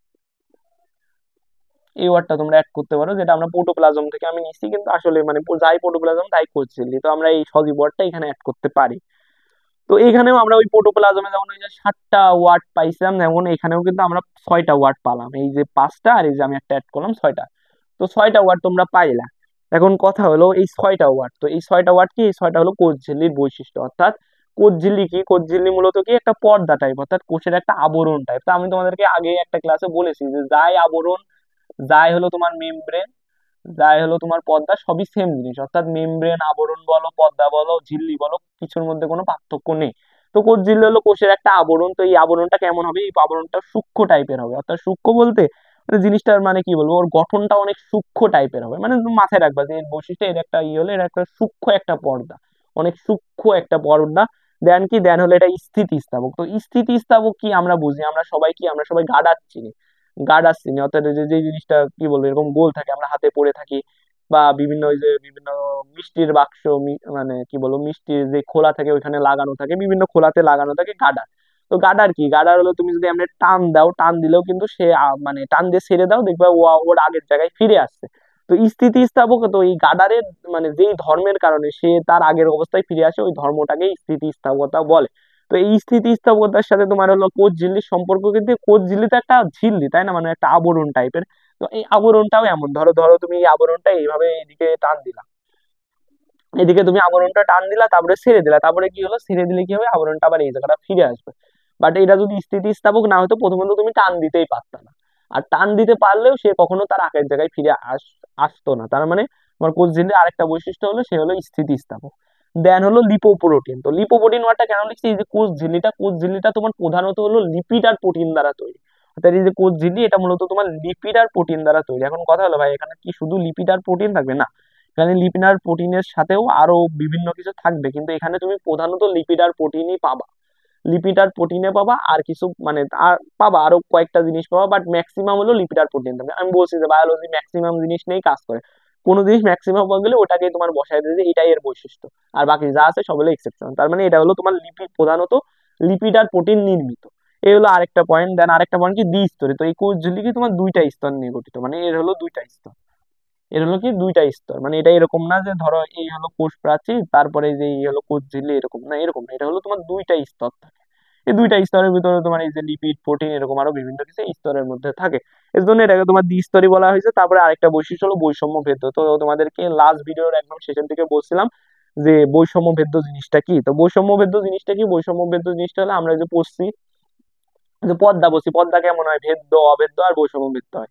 মানে বৈদ্য, অবৈদ্য আর অর্ধবেদ্য। হয়তো তোমাদেরকে লাস্ট ক্লাসে অলরেডি বলছি যে অর্ধবেদ্যের আরেক নামই হলো বৈষম্য বেদ্য। অর্থাৎ অর্ধবেদ্য কি করে, তোমার কিছু জিনিস ভিতরে ঢুকাই, আবার কিছু জিনিস ঢুকতে দেয় না। কিছু জিনিস মানে মানে এই অর্ধ পদ্মা ভেদ করে কিছু জিনিস যাইতে পারে আর কিছু জিনিস যাইতে পারে না, এটা হলো অর্ধবেদ্যের বৈশিষ্ট্য। তো বৈষম্য বেদ্য সেম, কিছু জিনিস ঢুকতে পারে কিছু জিনিস ঢুকতে পারে না, অর্থাৎ সিলেক্টিভলি এই মানে এই ঢুকানোটা হয়। তো এই যে কোচঝিল্লি যে পদ্মাটা, এই পদ্মাটাও হলো তোমার এরকম সিলেক্টিভলি ঢুকায়, অর্থাৎ কিছু জিনিস ভিতরে ঢুকাবে আবার কিছু জিনিস ঢুকাবে না। এমন না যে সবই ঢুকায় নেবে, আবার এমন না যে কিছুই ঢুকতে হবে না, কিছু জিনিস ঢুকাবে কিছু জিনিস ঢুকাবে না। এই হলো বৈষম্য বেদ। আরেকটা কি সজীব, তো সজীব জিনিসটা আগেই এক্সপ্লেন করছে যে এটা হলো সজীব, কারণ এটা প্রোটোপ্লাজমের অংশ। প্রোটোপ্লাজম যেহেতু সজীব পদার্থ, এটা অবশ্যই একটা সজীব পদার্থ হবে। তো এই হলো 6টা বৈশিষ্ট্য কোষঝিল্লি সম্পর্কে। এখন এই 6টা বৈশিষ্ট্য নিয়ে এত বিস্তারিত কেন আলোচনা করলাম, কারণ বইতে কি, বইতে মাত্র এক লাইনে এই 6টা ওয়ার্ড দিয়ে আছে। তো ভাই আপনি কেন এই 6টা ওয়ার্ড নিয়ে এত বিস্তারিত আলোচনা করলেন, কেন আলোচনা করলাম, এরও একটা কারণ আছে। তোমাদেরকে এখন কি শেখাবো, ট্যাকটিক শেখাবো, যেটা তুমি বই পড়ে পাবা না। এইগুলা তোমরা বই পড়েই পাবা, এই জিনিসগুলা সম্পর্কে মোটামুটি তোমরা পরিচিত, বা তোমরা বই পড়ে যে জিনিসটা পাবা না ওই জিনিসটাই হলো আমি তোমাদেরকে পড়াবো। এই যে এইখানে তোমাদেরকে 7টা বৈশিষ্ট্য দেখালাম, এই 7টা বৈশিষ্ট্য কি শুধু কোষঝিল্লির বৈশিষ্ট্য না, এই 7টা বৈশিষ্ট্য শুধু কোষঝিল্লির বৈশিষ্ট্য না, এই 7টা বৈশিষ্ট্য আরো কিছু কিছু জিনিসের বৈশিষ্ট্য। কিসের কিসের বৈশিষ্ট্য ভাইয়া? এই 7টা জিনিস হলো তুমি এই বইতে, তোমার বইতে না, এই অধ্যায়ে অধ্যায়ে পড়া সকল অঙ্গাণু, যতগুলো অঙ্গাণু পাবো, সকল অঙ্গাণুর ঝিল্লি, সকল অঙ্গাণুর ঝিল্লি, অর্থাৎ সকল অঙ্গাণুর ঝিল্লির বৈশিষ্ট্য। এই জন্যই তোমাদেরকে এই জিনিসটা নিয়ে এত পড়ালাম। কেন পড়ালাম? তুমি এই অধ্যায়তে তোমার কোষ ঝিল্লিকে তুমি কোষের আবরণ বলতে পারো, অর্থাৎ কোষের ঝিল্লি বলতে পারো। কিন্তু অধ্যায়টা কি তোমার শুধু কোষ ঝিল্লি দিয়ে শেষ হবে? তুমি কোষের ভিতরে দেখো, ভিতরে কিন্তু অসংখ্য অঙ্গাণু পাবা। কি কি পাবা? মাইটোকন্ড্রিয়া পাবা, গলগি বডি পাবা, এন্ডোপ্লাজমিক রেটিকুলাম পাবা, রাইবোজোম পাবা, নিউক্লিয়াস পাবা, প্রোটিওজোম পাবা, তা সেন্ট্রোজোম পাবা, সেন্ট্রিওল পাবা, মাইক্রোটিউবিউল পাবা, এরকম অসংখ্য অঙ্গাণু পাবা তুমি যখন এই অধ্যায়টা পরে যাবা। এখন প্রতিটা অঙ্গাণুরই তোমার হলো আবরণ থাকে। এখন প্রতিটা অঙ্গাণুর আবরণ বলতে কিছু কিছু অঙ্গাণু আছে যাদের আবরণ থাকে না। তো কাদের থাকে না এই জিনিসটা আমি পরে যখন তোমাদেরকে পড়াবো আমি তোমাদেরকে এমনি বুঝাই দিব যে এই মানে এই অঙ্গাণুটার আবরণ আছে, এই অঙ্গাণুটার আবরণ নেই, এই জিনিসটা তোমাদেরকে মোটামুটি বুঝাই দেবো। বাট তোমরা সবসময় মাথায় রাখবা যে ম্যাক্সিমাম, অর্থাৎ এই অধ্যায়ে পড়া ম্যাক্সিমাম 70 থেকে 80% অঙ্গাণুরই তোমার আবরণ আছে। তো 70 থেকে 80% অঙ্গাণুর আবরণ আছে। আর আমি বায়োলজি কি নিয়ে কাজ করে, বায়োলজি ম্যাক্সিমাম জিনিসপত্র নিয়ে কাজ করে। তার মানে এই অধ্যায়ের সকল অঙ্গাণুর বৈশিষ্ট্য হলো এই 6টা, মানে সকল অঙ্গাণুর ঝিল্লির বৈশিষ্ট্য হলো এই 6টা। অর্থাৎ মাইটোকন্ড্রিয়ারও একটা আবরণ আছে, তো মাইটোকন্ড্রিয়ার যে আবরণটা আছে ওই আবরণের বৈশিষ্ট্য হলো এই 6টা। অর্থাৎ মাইটোকন্ড্রিয়ায় তুমি বলতে পারো যে মাইটোকন্ড্রিয়া একটা আবরণ থাকে। তো মাইটোকন্ড্রিয়া কেমন আবরণ থাকে? মাইটোকন্ড্রিয়া একটা সূক্ষ্ম স্থিতিস্থাপক লিপোপ্রোটিন নির্মিত দ্বিস্তরী বৈষম্যবেদ্য সজীব আবরণ থাকে। তো কি হলো, তুমি এই যে মাইটোকন্ড্রিয়া সম্পর্কে একটু লিখতে পারলা যে এর একটা আবরণ আছে, যা আমরা সবাই জানি মাইটোকন্ড্রিয়া আবরণ আছে, কিন্তু আবরণটা সম্পর্কে আর একটু কে লিখতে পারবে? তুমি লিখতে পারবে। কি লিখতে পারবা? এই কোষ ঝিল্লির এই 6টা পয়েন্ট বসায় লিখতে পারবা। দেন হলো তোমার প্লাস্টিড আছে, হ্যাঁ প্লাস্টিডের তো একটা আবরণ আছে। আবরণটা কেমন? আবরণটা এই যে সূক্ষ্ম স্থিতিস্থাপক লিপোপ্রোটিন নির্মিত দ্বিস্তরে। তারপর কি আছে? গোলগি বডি, গোলগি বডিতে একটা আবরণ আছে, আবরণটা কেমন? এরকম। এন্ডোপ্লাজমিক রেটিকুলামের আবরণ আছে, আবরণটা কেমন? এরকম। এই হলো জিনিস, বুঝছো? এই হলো জিনিস। তো এই জিনিসটাকে তুমি এই যে কোষঝিল্লির যদি এই হলো 5টা থেকে 6টা বৈশিষ্ট্য মনে রাখতে পারো, দেন তুমি মাইটোকন্ড্রিয়া সম্পর্কে কিছু লিখতে পারো। কি লিখতে পারো? মাইটোকন্ড্রিয়া একটা আবরণ আছে, আবরণটা কেমন? এরকম। তো স্যার দেখলে অবশ্যই বুঝবে যে ছেলেরা মোটামুটি জানে মাইটোকন্ড্রিয়া সম্পর্কে। এই হলো জিনিস, বুঝছো? তো তোমরা এই কোষঝিল্লির এই 6টা জিনিস দিয়ে এই অধ্যায়ে তোমরা যতগুলো আবরণ সম্পর্কে পড়বা, সবগুলো আবরণেরই বৈশিষ্ট্য এই 6টা বৈশিষ্ট্য দ্বারা তোমরা ডিফাইন করে দিতে পারবা। তাহলে কি তোমরা আরো একটা জিনিস শিখে গেলাম। ওই আগের ভিডিওতে তোমরা হলো কি এই মানে সবগুলা অঙ্গাণু যে জেলিন-নাই পদার্থ থাকে, ওই জেলিন-নাই পদার্থের বৈশিষ্ট্য শিখে গেলা। এখানে হলো এই সবগুলা অঙ্গাণু তোমার এই যে কি বলে যে ঝিল্লি থাকে বা আবরণ থাকে ওটার বৈশিষ্ট্য শিখে গেলা। মাত্র এই 6টা ওয়ার্ড মাথায় রেখে কোষ ঝিল্লি পড়ে সব শিখে গেল। এই তোমাদের পড়াটা আর একটু কমে গেল। এই হলো বিষয়। তো এই জিনিসটা তোমাদেরকে সবসময় মাথায় রাখা লাগবে। আর এখানে তোমার সবকিছুই সেম থাকবে, যাতে এই স্তরটা একটু ডিফার করতে পারে। স্তরটা ডিফার করা বলতে তোমার কিছু অঙ্গাণু আছে, হাতে গোনা তোমার 3টা অঙ্গাণু আছে যাদের আবরণ নেই, এটা আমি তোমাদেরকে পরে গোছায় বলে দেবো। আর ম্যাক্সিমাম অঙ্গাণুরই আবরণ আছে, শুধুমাত্র তোমার কয়েকটা অঙ্গাণু আছে যাদের আবরণটা তোমার দ্বিস্তরী না, এক স্তরী। তো এটা আমি তোমাদেরকে ভাগ করে দিব যে কাদের আবরণ হলো দ্বিস্তরী, কাদের আবরণ হলো এক স্তরী, আর কাদের হলো আবরণ নেই। তো তোমরা যদি মোটামুটি মাথায় রাখো যে এদের আবরণ নেই আর হলো এদের আবরণ হলো এক স্তরী, তাহলে তোমরা দ্বিস্তরী গুলা লিখে দিতে পারলে। এখন কথা হলো তোমার দ্বিস্তরী আবরণালা মানে যেসব অঙ্গাণু দ্বিস্তরী আবরণ থাকে তাদের আবরণের বৈশিষ্ট্য এটা, আবার যাদের এক স্তরী আবরণ থাকে তাদের আবরণের বৈশিষ্ট্যও এই সেম। এখন কথা হলো ধরো তুমি একটা অঙ্গাণু তোমার এই আবরণের বৈশিষ্ট্য এমনি লিখতেছো, এখন তোমার মনে নেই যে অঙ্গাণুর হলো আবরণটা এক স্তরী বা দ্বিস্তরী, দেন তুমি এই যে এই পয়েন্টটা শুধু বাদ দিয়ে দিবে, এই পয়েন্টটা বাদ দিয়ে দেবো, অর্থাৎ দ্বিস্তরী এক স্তরী কিছু লিখলে না, বাট এই বাকি 5টা পয়েন্ট লিখে দিলা, তাও কিন্তু জিনিসটা হচ্ছে, কোনো ভুল নাই। কারণ এক স্তরই খালি ওই একটা স্তর আছে, ওই স্তরটা হলো এরকম, আর দ্বিস্তরী থাকলে দুইটা স্তর থাকে, দুইটা স্তরই এরকম এই, কিন্তু বৈশিষ্ট্য সেম। শুধু এই জিনিসটা খাটবে না কাদের ক্ষেত্রে, ওইসব অঙ্গাণুর ক্ষেত্রে খাটবে না যাদের কি, যাদের কোনো আবরণ নেই। অর্থাৎ তোমার কি কি অঙ্গাণু আছে, তোমার রাইবোজোম আছে, সাইটোস্কেলিটন আছে, আর হলো প্রোটিওজোম আছে, এই তিনটা মানে অঙ্গাণু আছে যাদের কোনো আবরণ নেই তোমার বইটা। তাছাড়া তোমার সব অঙ্গাণুর আবরণ আছে, তো যেহেতু সব অঙ্গাণুর আবরণ আছে সবার ক্ষেত্রেই এই বৈশিষ্ট্যগুলো তোমার খাটবে। আর কিছু কিছু অঙ্গাণুর ক্ষেত্রে এইটা একটু ডিফার করতে পারে, এটা দ্বিস্তরীর জায়গায় এক স্তরই হইতে পারে, তাছাড়া বাকি সব সেম। এই হলো মোটামুটি একটা অনেক বড় কিছু তোমরা কাভার করে ফেললা, তোমরা অন্যগুলা পড়তে গেলে বুঝতে পারবা।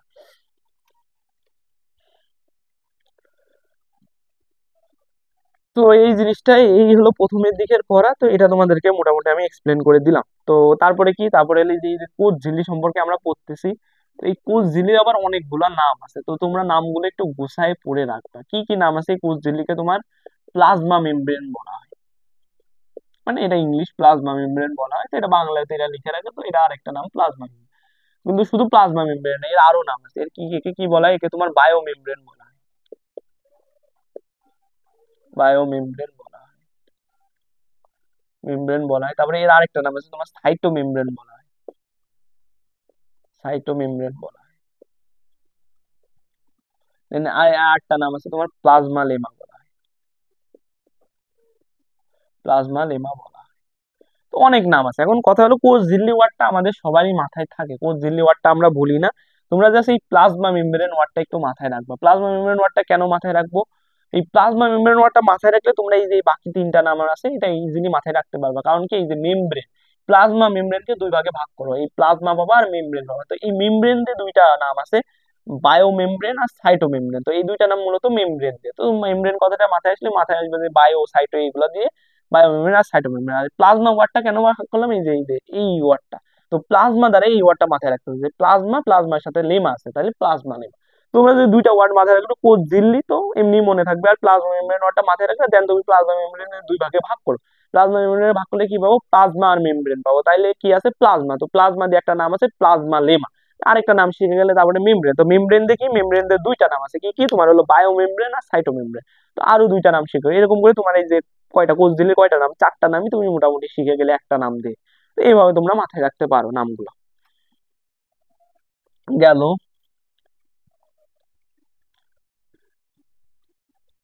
তো এই হলো তোমার মোটামুটি। আর আরেকটা জিনিস তোমার জানা লাগবে, এই যে আমার কোষ ঝিল্লি, তো কোষ ঝিল্লিটা কি, কোষ ঝিল্লিটা এরকম না, মানে আমি এমনি আঁকাচ্ছি, বাট কোষ ঝিল্লিটা এরকম না। কোষ ঝিল্লিটা কিরকম, কোষ ঝিল্লিটা আসলে এরকম, এরকম ভাঁজ থাকে তোমার কোষ ঝিল্লির উপরে, এরকম তুমি ভাঁজ পাবা, এরকম বিভিন্ন ভাঁজ থাকে, বুঝছো, এরকম ভাঁজ থাকে। এটা মূলত আমার কোষ ঝিল্লি, আসলে এইরকম গোল না, এরকম ভাঁজ থাকে। তো কোষ ঝিল্লিতে যে ভাঁজটা থাকে, এই ভাঁজের মানে যে কোষ ঝিল্লিতে এই যে জায়গায় জায়গায় এই যে ভাঁজ দেখা যায়, তো এই ভাঁজের একটা সুন্দর নাম আছে, নামটা কি, নামটা হলো এই ভাঁজকে তোমার মাইক্রোভিলাই বলা হয়, মাইক্রোভিলাই বলা হয়। তো তোমাদের বইতে ভিলাস আছে, আবার পাশে ব্র্যাকেট দিয়ে ভিলাই, মানে ভিলাই বলা আছে। তো তোমরা মাথায় রাখবা যে এক বছরে ভিলাস আর হলো বহু বছরে ভিলাই, কিন্তু এইসব কিছু মাথায় রাখবে, তোমরা জাস্ট মাথায় রাখবা যে এই ভাঁজকে মাইক্রো ভিলাই বলা হয়। তুমি মাইক্রো তো সব এক বছর বহু বছর মানে কি বলে নির্ণয় করে দেয়ার, এটা এটা তুমি বাংলা পড়তেছো না, এটা তুমি বায়োলজি পড়তেছো।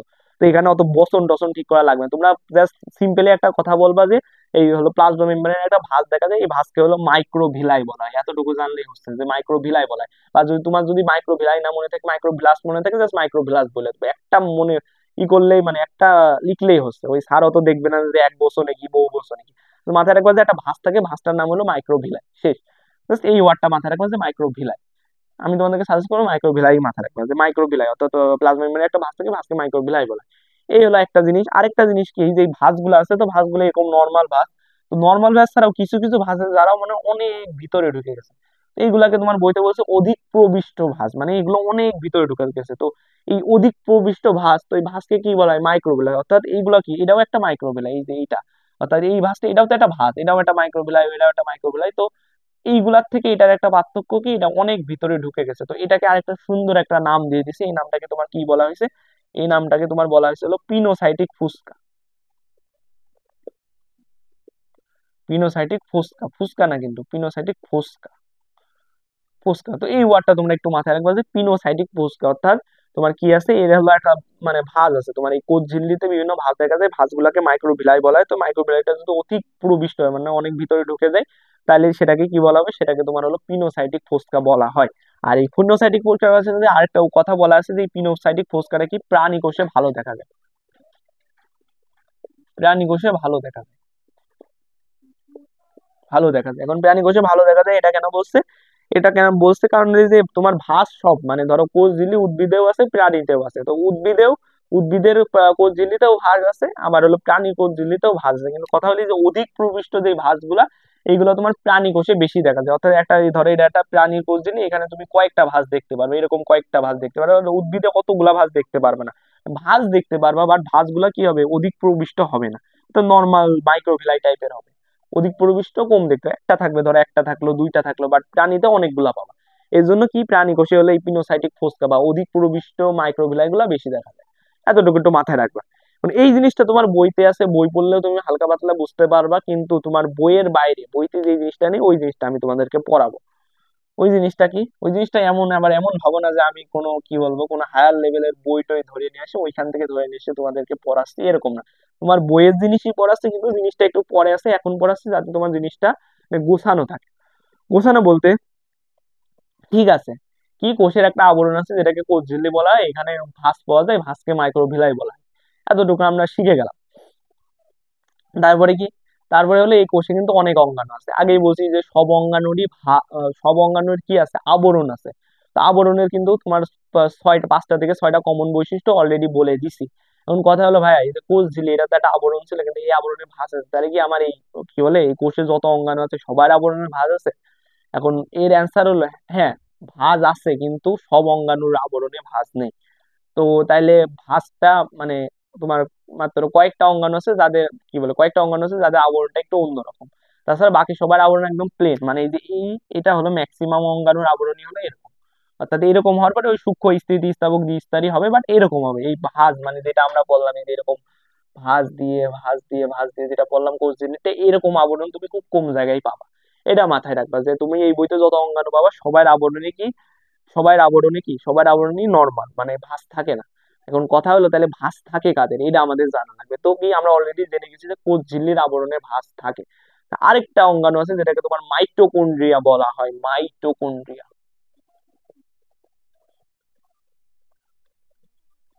মাইটোকন্ড্রিয়া বলা হয়, তো এই মাইটোকন্ড্রিয়া আবরণেও তোমরা ভাঁজ পাবা, এই যে এরকম ভাঁজই পাবা, এই যে এরকম ভাঁজ পাবা। তো এরকম তুমি ভাঁজ পালা, তো এই ভাঁজ গুলাকে তোমার কি বলা হয়, তো আগের আগের ক্ষেত্রে তোমার কোষ ঝিল্লির ভাঁজকে মাইক্রোভিলাই বলা হতো, বাট মাইটোকন্ড্রিয়ার ভাঁজকে মাইক্রোভিলাই বলা হয় না।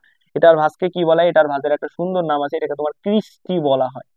ক্রিস্টি, ক্রিস্টি হলো তোমার মাইটোকন্ড্রিয়ার ভাঁজ, মাইটোকন্ড্রিয়ার ভাঁজকে কি বলা হয়, মাইটোকন্ড্রিয়ার ভাঁজকে ক্রিস্টি বলা হয়।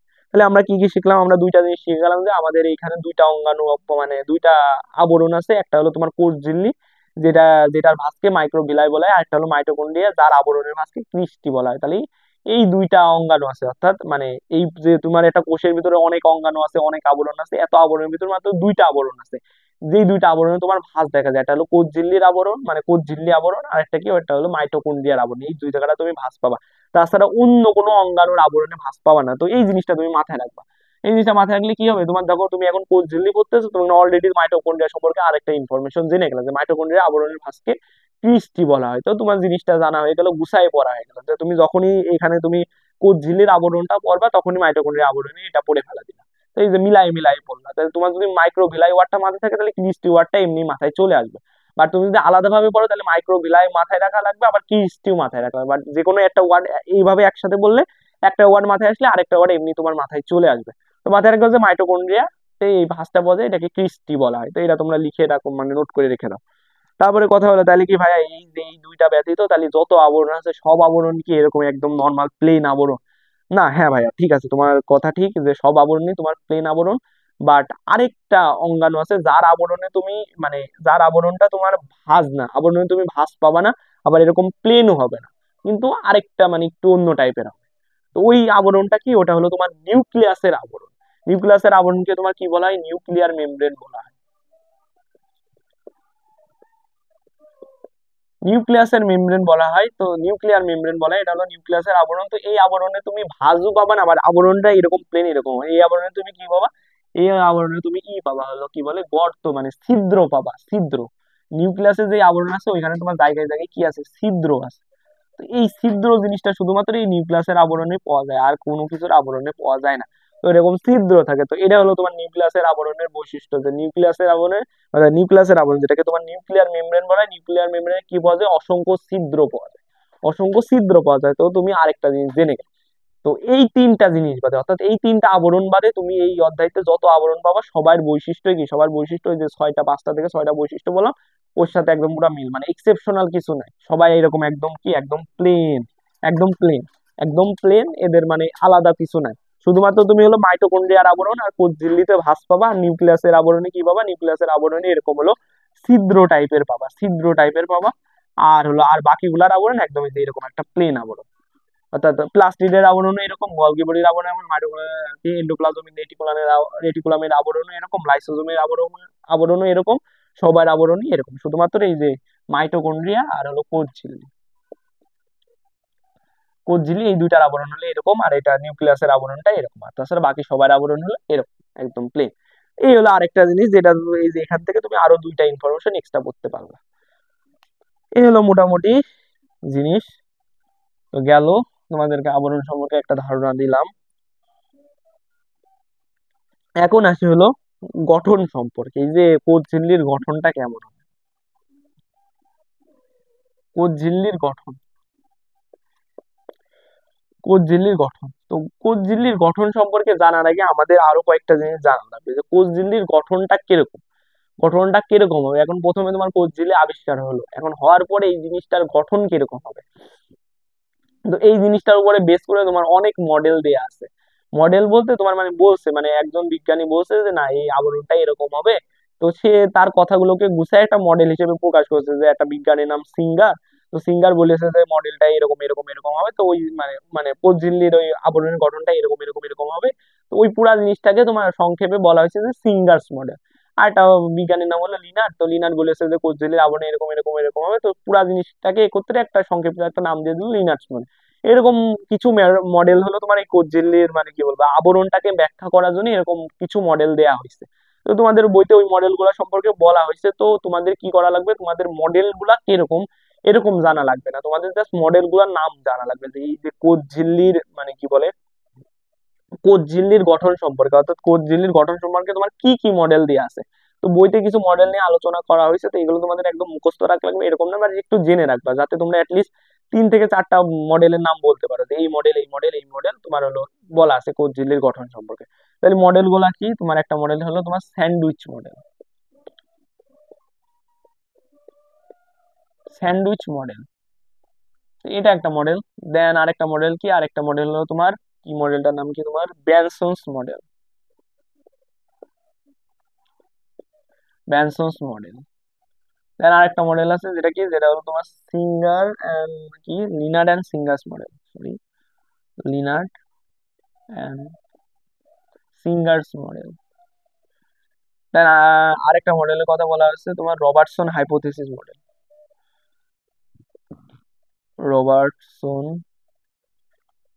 সরি সরি ভুল হয়েছে, এটা হলো ইউনিট মেমব্রেন হাইপোথিসিস, মানে এটা রবার্টসন দিচ্ছে বাট মডেলটার নাম হলো, সরি মডেল, আর হলো এটা কি, এটা হলো তোমার ইউনিট মেমব্রেন হাইপোথিসিস, মানে মডেলটা দিছে রবার্টসন বাট নাম হয়েছে ইউনিট, কি হচ্ছে ইউনিট মেমব্রেন হাইপোথিসিস, হাইপোথিসিস কিছু একটা এরকম কিছু। আরেকটা মডেল আছে তোমার ফ্লুইড মোজাইক মডেল,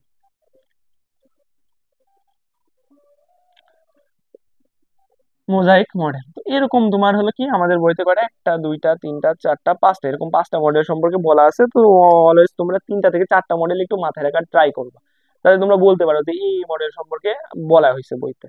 তো এর মধ্যে তো এই 3টা মডেল সম্পর্কে তোমাদের কোনো বিস্তারিত কিছু জানা লাগবে না, জাস্ট নামগুলো একটু মাথায় রাখার ট্রাই করবে। তো আমার মূলত এই মডেল সম্পর্কে একটু জানা লাগবে, আর এই মডেল সম্পর্কে অনেক জানা লাগবে। তো প্রথমে আসি স্যান্ডউইচ মডেল। তো এই মডেল সম্পর্কে কি জানা লাগবে, এটা হলো তোমার হলো এই যে কোষ ঝিল্লির আবরণ সম্পর্কে দেওয়া প্রথম মডেল, এটা কি প্রথম মডেল। এরকম একটা এমসিকিউ আসতে পারে যে কোষ ঝিল্লির আবরণ সম্পর্কিত, মানে কোষ ঝিল্লির আবরণ নিয়ে দেয়া, মানে কোষ ঝিল্লির গঠন নিয়ে দেয়া প্রথম মডেল কোনটি। তো এরকম ধরো অপশন অলরেডি প্রিপেয়ার করা আছে যে এই মডেল এরকম 3-4টা মডেল দিয়ে দিল। তো কোন মডেল হবে, স্যান্ডউইচ মডেল। স্যান্ডউইচ মডেল কি, স্যান্ডউইচ মডেল হলো কোষ ঝিল্লির গঠন দিয়ে নেয়া প্রথম মডেল, অর্থাৎ কোষ ঝিল্লির গঠন সম্পর্কে দেয়া, মানে কোষ ঝিল্লির গঠন নিয়ে দেয়া প্রথম মডেল হলো এই হলো স্যান্ডউইচ মডেল।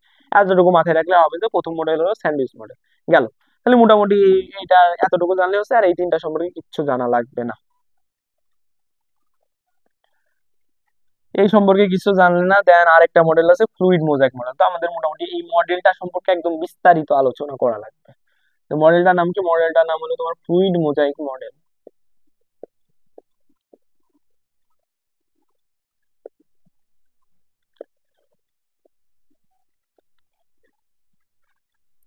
তো আসি আমাদের ফ্লুইড মোজাইক মডেলে। তো ফ্লুইড মোজাইক মডেল সম্পর্কে প্রথমে একটা তথ্য জানা লাগবে যে কোষ ঝিল্লির গঠন সম্পর্কে সম্পর্কে দেয়া মডেলগুলোর মধ্যে সবচেয়ে গ্রহণীয় মডেল হলো এই ফ্লুইড মোজাইক মডেল। অর্থাৎ অনেক মডেল দেওয়া হয়েছে, বাট কোন মডেলটা, মানে একটা মডেল হবে, এতগুলো মডেলের মধ্যে একটা মডেল আছে যে মডেলটা কি অনেক বেশি সঠিক, মানে অনেকটা মিল খেয়ে যায়, মানে সবাই তো নিজেদের ধারণা নিয়ে বলছে, বাট একটা মডেল আসলেই কোষ ঝিল্লির গঠনের সাথে অনেক মিল সম্পন্ন, সেই মডেলটাই হলো আমাদের এই ফ্লুইড মোজাইক মডেল।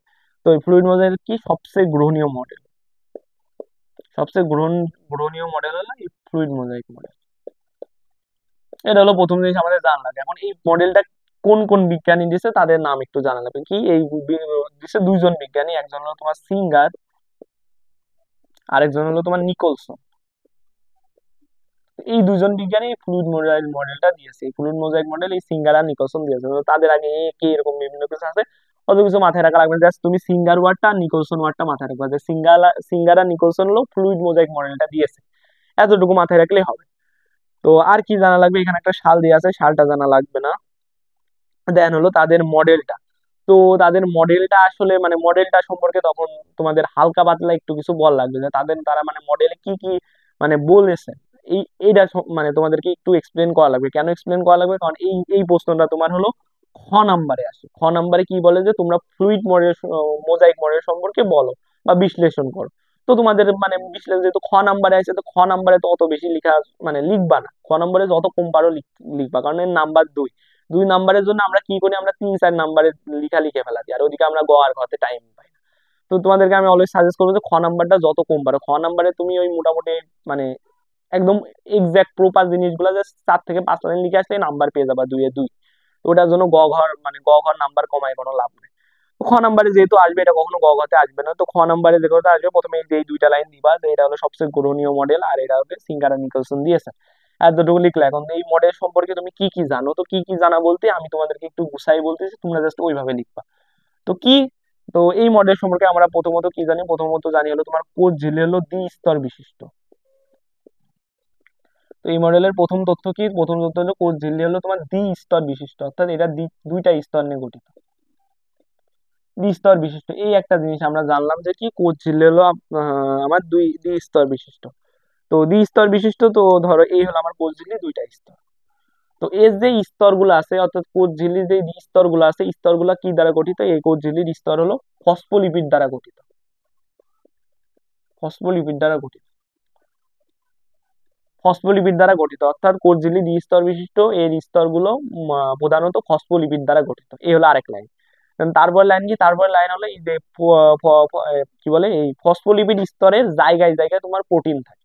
অর্থাৎ এই যে আমার ফসফোলিপিড 2টা স্তর, তো এই স্তরে কি হবে, এই যে এখানে একটা প্রোটিন আছে, এখানে একটু প্রোটিন আছে, এখানে একটু প্রোটিন আছে, এরকম জায়গায় জায়গায়, মানে কোনো নির্দিষ্ট বিন্যাস নেই, যেখানে সেখানে প্রোটিন হলো ছড়ায় ছিটায় থাকে। তোমরা এই জিনিসটা বলতে পারো যে এই হলো তোমার প্রতিটা স্তর হলো ফসফোলিপিড দ্বারা গঠিত। তো এই স্তরের হলো জায়গায় জায়গায় হলো প্রোটিন হলো গ্রথিত, মানে প্রোটিন গ্রথিত থাকে। এটা হলো তোমার মানে একদম আভিজাত্য একটা ভালো ভাষা। বা তুমি এটাও লিখতে পারো যে প্রোটিন হলো ছড়ায় ছিটায় থাকে, অর্থাৎ এই স্তরের চারদিকে হলো প্রোটিন হলো ছড়াই ছিটায় থাকে, অর্থাৎ প্রোটিনের কোনো নির্দিষ্ট বিন্যাস নেই, প্রোটিন এরকম ছড়াই ছিটায় থাকবে। এই হলো জিনিস। এই হলো তোমার এই মানে কি বলবো, মানে এই মডেলের প্রধান 2টা কথা, যে ফসফোলিপিড দ্বারা প্রধানত স্তরগুলো গঠিত, আর স্তরের জায়গায় জায়গায় হলো প্রোটিন ছড়াই ছিটায় থাকে বা গ্রথিত থাকে। এতটুকু তোমরা লিখলে। লিখার পরে এখানে তোমরা আরেকটা জিনিস লিখে দিতে পারো, মানে এই জিনিসটা তোমার টিচারের নজর কাড়ার জন্য এই জিনিসটা লিখতে পারো। তো একটা জিনিস কি, আমরা সবাই তো মোটামুটি তোমার ইংলিশ মুভি দেখি, মানে ইংলিশ মুভি অনেকেই দেখো, আবার অনেকে নাও দেখতে পারো। তো ইংলিশ মুভিটা জিনিসটা ভালো করে দেখা যায় যে ইংলিশ মুভিতে ধরো মোটামুটি ওরা, মানে ইংলিশ মুভিগুলো কাদের হয়, মানে যেসব, মানে ইংলিশ মুভিগুলো তো মূলত তোমার ইউরোপিয়ান আমেরিকান এইসব কান্ট্রির হয়। তো এইসব কান্ট্রিতে তোমার মূলত বরফ পড়ে। তো বরফ পড়ে বলতে কিছু কিছু কান্ট্রি আছে যাদের কি সারা বছরই বরফ থাকে। তো ওইসব কান্ট্রিতে দেখবা যে ওদের যে ইটা থাকে ধরো, ওদের যে সমুদ্র থাকে, অর্থাৎ আহ, বড় প্রধান কান্ট্রি তোমার সমুদ্র। ওদের সমুদ্রে দেখবা যে তোমার ওই জায়গায় জায়গায় এরকম হলো বরফ হলো এরকম করে থাকে, ভেসে ভেসে থাকে। অর্থাৎ এই যে ধরো এই হলো আমার পানি, সমুদ্রের পানি, এখানে একটু বরফ আছে, এখানে একটু বরফ আছে, এখানে বরফ আছে, এখানে বরফ আছে, এরকম ভাবে মানে ভেসে ভেসে থাকে, বরফ এরকম ভেসে ভেসে থাকে। কোন জিনিসটা কি, জিনিসটা হলো তোমার সিঙ্গার আর নিকলসন। সিঙ্গার আর নিকলসন বলতে, সিঙ্গার আর নিকলসন না, মানে মানুষজন, মানুষজন তোমার মানুষজন বলতে এরা, আমি এক্স্যাক্টলি সিঙ্গার আর নিকলসনের কথা বলবো না। ধরো এই আমরা যখন এই ফ্লুইড মোজাইক মডেলটা দেখবো, তো ফ্লুইড মোজাইক মডেলটা কিরকম, এই যে আমার হলো এইগুলো কি, এগুলো হলো আমার ফসফোলিপিড দ্বারা গঠিত, হলো কি বলে ফসফোলিপিড দ্বারা গঠিত দুইটা স্তর। তো এই স্তরে এই ফসফোলিপিডকে আমরা সমুদ্রের পানির সাথে তুলনা করবো। সমুদ্রে এটা হলো সমুদ্রের পানি, আর এটা হলো কি আমার এই ফসফোলিপিডের হলো স্তরটা। তো ফসফোলিপিড স্তরে কি আছে, জায়গায় জায়গায় এরকম প্রোটিন ছড়াই ছিটায় আছে, এরকম প্রোটিন ছড়াই ছিটায় আছে। এই প্রোটিনকে আমরা কিসের সাথে তুলনা করবো, প্রোটিনকে এই যে তোমার সমুদ্রের যে হিমশোল বলা হয় এটাকে, যে ছড়াই ছিটাই থাকা বরফকে তোমার একটা ভালো একটা নাম আছে, এটাকে তোমার হিমশোল বলা হয়। হিমশোল বলা হয় বা ইংলিশে আইসবার্গ বলা হয়। আইসবার্গ তো আমরা চিনি, ওই যে টাইটানিক মুভি তো আমরা দেখছি, টাইটানিক মুভিতে কি হয় তোমার আইসবার্গের সাথে তো মূলত তোমার টাইটানিক জাহাজটা ক্রাশ করে, তো ওই সেই এই হলো সেই আইসবার্গ। তো আমরা এখানে সমুদ্রের পানিকে তোমার ফসফোলিপিডের সাথে কম্পেয়ার করবো, আর প্রোটিনকে কি এই আইসবার্গ বা হিমশৈলের সাথে কম্পেয়ার করবো, তাহলে দেখবে একটা মিল পেয়ে যাবে। এখানে যেমন ফসফোলিপিড আছে, ফসফোলিপিডের মধ্যে জায়গায় জায়গায় প্রোটিন ছড়াই ছিটায় আছে, তো এখানেও সেম সমুদ্রের পানি আছে, পানির ভিতরে হলো প্রোটিন হলো জায়গায় জায়গায় ছড়াই ছিটায় আছে, মানে পানির ভিতরে তোমার আইসবার্গ বা হিমশৈল জায়গায় জায়গায় ছড়াই আছে। তো জিনিসটা ওটাই যে মানে এখানে তোমার বলা হয়েছে যে তোমার এই যে ইসের মানে ওই ফ্লুইড মোজাইক মডেলে প্রোটিন যেরকম তোমার ফসফোলিপিডের মধ্যে ছড়াই ছিটায় থাকে, একইভাবে তোমার কি, একইভাবে তোমার হলো ওই সমুদ্রে হিমশৈল বা আইসবার্গ গুলো ছড়াই ছিটায় থাকে। এই জন্য তোমার ফ্লুইড মোজাইক মডেলকে আরেকটা সুন্দর নাম দেওয়া আছে, কি নাম দেওয়া হয়েছে তোমার, আইসবার্গ মডেল। আইসবার্গ মডেল, তো এই আইসবার্গ মডেল কথাটা যদি তোমার স্যার তোমার খাতায় পাই, তাহলে তোমার মানে জিনিসটা আরো বেশি অ্যাপ্রোপ্রিয়েট মনে করবে, তুমি দুয়ে দুই পাবা। তো তুমি কি বলবা, তুমি কি বলবা যে প্রথমত তুমি যে তুমি বললা কি, তুমি বললা যে ফ্লুইড মোজাইক মডেল, তো মডেলটা কি, মডেলটা হলো একটা কোষ ঝিল্লি দ্বি-স্তর বিশিষ্ট। তো এর প্রতিটা স্তর হলো ফসফোলিপিড দ্বারা গঠিত, এই ফসফোলিপিডের মধ্যে কি থাকে, প্রোটিন হলো ছড়াই ছিটায় থাকে গেল। এখন কথা হলো কি, কথা হলো তোমার যেমন হলো এই কোষ ঝিল্লিতে ফসফোলিপিডের মধ্যে প্রোটিন ছড়াই ছিটায় থাকে, একইভাবে তোমার হলো সমুদ্রে হলো হিমশৈল বা আইসবার্গ হলো ছড়াই ছিটায় থাকে, এই জন্য ফ্লুইড মোজাইক মডেলকে হলো আইসবার্গ মডেল বলা হয়। তো তুমি এই জিনিসটা যদি শুধু বলে দিয়ে আসতে পারো, তাহলে তুমি দুই দুই পেয়ে যাবা। এই হলো তোমার হলো ফ্লুইড মোজাইক মডেল হলো একটা মানে মোটামুটি একটা ভালো এক্সপ্লানেশন। তো এই হলো কথা, তো এটা হলো তোমার হলো ফ্লুইড মোজাইক মডেল। তো এটা হলো তোমার ফ্লুইড মোজাইক মডেল। তো ফ্লুইড মোজাইক মডেল সম্পর্কে তোমাদেরকে মোটামুটি একটা ধারণা দিয়ে দিলাম। এখন তোমাদের যদি খ নাম্বারে ফ্লুইড মোজাইক মডেল আসে, আমি যেটা বললাম ওইটাই জাস্ট লিখে দিবা, তাহলে মোটামুটি তোমরা মানে দুয়ে দুই পেয়ে যাবা, তোমার এক নাম্বারও স্যার কাটবে না, তোমরা জাস্ট এতটুকুই লিখে দিবা, বেশি বাড়ানোর দরকার নেই, যেহেতু খ নাম্বার। এখন আমরা পরে পরে আসি, তো পরে কি আছে, পরে তোমার বলা আছে যে কোষ ঝিল্লির গাঠনিক উপাদান। তো এটা মূলত তোমার ফ্লুইড মোজাইক মডেলের উপরে বেস করে কোষ ঝিল্লির গাঠনিক উপাদানটা দেওয়া আছে, কারণ এটা এই কারণে দেওয়া হয়েছে, কারণ আমি আগেই বলছি যে ফ্লুইড মোজাইক মডেল হলো সবচেয়ে গ্রহণীয় মডেল। এখন সবচেয়ে গ্রহণীয় মডেল বলতে তোমার মানে ফ্লুইড মোজাইক মডেলে যা বলা হয়েছে আসলে কোষ ঝিল্লিতে তাই আছে, মানে সেটাই ধরা হয়। এজন্য তুমি এটা বলতে পারো যে মানে ফ্লুইড মোজাইক মডেলে তুমি যে যে জিনিসগুলো পড়লা এইগুলাই মূলত তোমার কোষ ঝিল্লির গাঠনিক উপাদান। এখন আমরা মূলত কোষ ঝিল্লির এই গাঠনিক উপাদান সম্পর্কে একটু জানবো। আগের বার আমরা শুধু মানে ফ্লুইড মোজাইক মডেল হিসেবে পড়ছিলাম জিনিসগুলাকে, কারণ আমরা কোষ ঝিল্লির গাঠনিক উপাদান অর্থাৎ কোষ ঝিল্লিকে গঠন করতেছে এই উপাদানগুলো, তো ওই গাঠনিক উপাদান হিসেবে ওই জিনিসগুলাকে পড়বো। তো এখানে তোমাদের অত কিছু পড়া লাগবে না, তোমরা জাস্ট কি কি পড়বা, তোমরা প্রথমে বলবা মানে প্রথমে কি কি তোমার এই যে এতটুকু জানা লাগবে যে ফসফোলিপিড, ফসফোলিপিড বাইলেয়ার, এতটুকু আমি তোমাদেরকে দাগিয়ে দিচ্ছি, একটা পুরো প্যারাই যদি এতটুকু দাগাই দিচ্ছি, কেন দাগাই দিচ্ছি, কারণ এটা হলো জিস্ট কথা, এটাই হলো জিস্ট কথা। অর্থাৎ এই দুইটা জিনিস যদি তুমি মানে এই দুইটা ওয়ার্ড মাথায় রাখলে তোমার হয়ে যাচ্ছে, তোমার অত পুরো প্যারা পড়া লাগতেছে না। কেন জিস্ট কথা বলতে, তোমার ধরো মানে এটাই হলো মূল কথা, মূল কথা হলো ধরো কোষ ঝিল্লি, কোষ ঝিল্লির গাঠনিক উপাদান, মানে কোষ ঝিল্লি কোন জিনিসটা নিয়ে গঠিত, কোষ ঝিল্লি কি দ্বারা গঠিত, কোষ ঝিল্লি তো প্রধানত তোমার লিপিড দ্বারা গঠিত।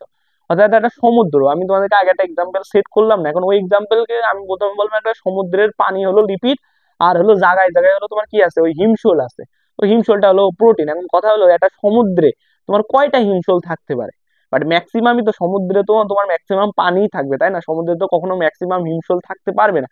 আর যেই জিনিসটা সমুদ্রে বেশি আছে ওইটাই তো মূলত হলো সমুদ্র, প্রধানত তো ওই জিনিসটা দিয়ে গঠিত। তার মানে কি সমুদ্র তো প্রধানত পানি দ্বারাই গঠিত, তার মানে কি আমাদের এই কোষ ঝিল্লিটাও তোমার প্রধানত ফসফোলিপিড দ্বারাই গঠিত। জায়গায় জায়গায় প্রোটিন আছে, বাট মেইনলি কি জিনিসটা হলো ফসফোলিপিড দ্বারা গঠিত। এই জন্য তোমরা বলবা যে কোষ ঝিল্লিটা প্রধানত কি ফসফোলিপিড দ্বারা গঠিত, কারণ বাই লেয়ার দ্বারা কি বলছে, বাই অর্থ হলো দুই, এটা তোমাদের আমি একটা ভিডিও দিছিলাম তোমার হলো বায়োলজি গ্রামার। তো ওই বায়োলজি গ্রামার ওই ভিডিওটা করলে তোমরা বুঝতে পারবে যে বাই দ্বারা মূলত কি বোঝায়, বাই দ্বারা মূলত তোমার দুই বোঝায়, বাই দ্বারা মূলত তোমার এটা বায়োলজিক্যাল একটা টার্ম, এটা দ্বারা মূলত দুই বোঝায়। আর হলো তোমার লেয়ার, লেয়ার শব্দের অর্থ কি, লেয়ার একটা ইংলিশ টার্ম, এটা দ্বারা মূলত স্তর বোঝায়, স্তর বোঝায়। তার মানে কি ওই যে তোমাদের ফ্লুইড মোজাইক মডেল বললাম যে কোষ ঝিল্লি দ্বি স্তর বিশিষ্ট, ওই দ্বি স্তর বিশিষ্ট ওই জিনিসটাই বাই লেয়ার ওয়ার্ডটা দ্বারা বোঝাইছে।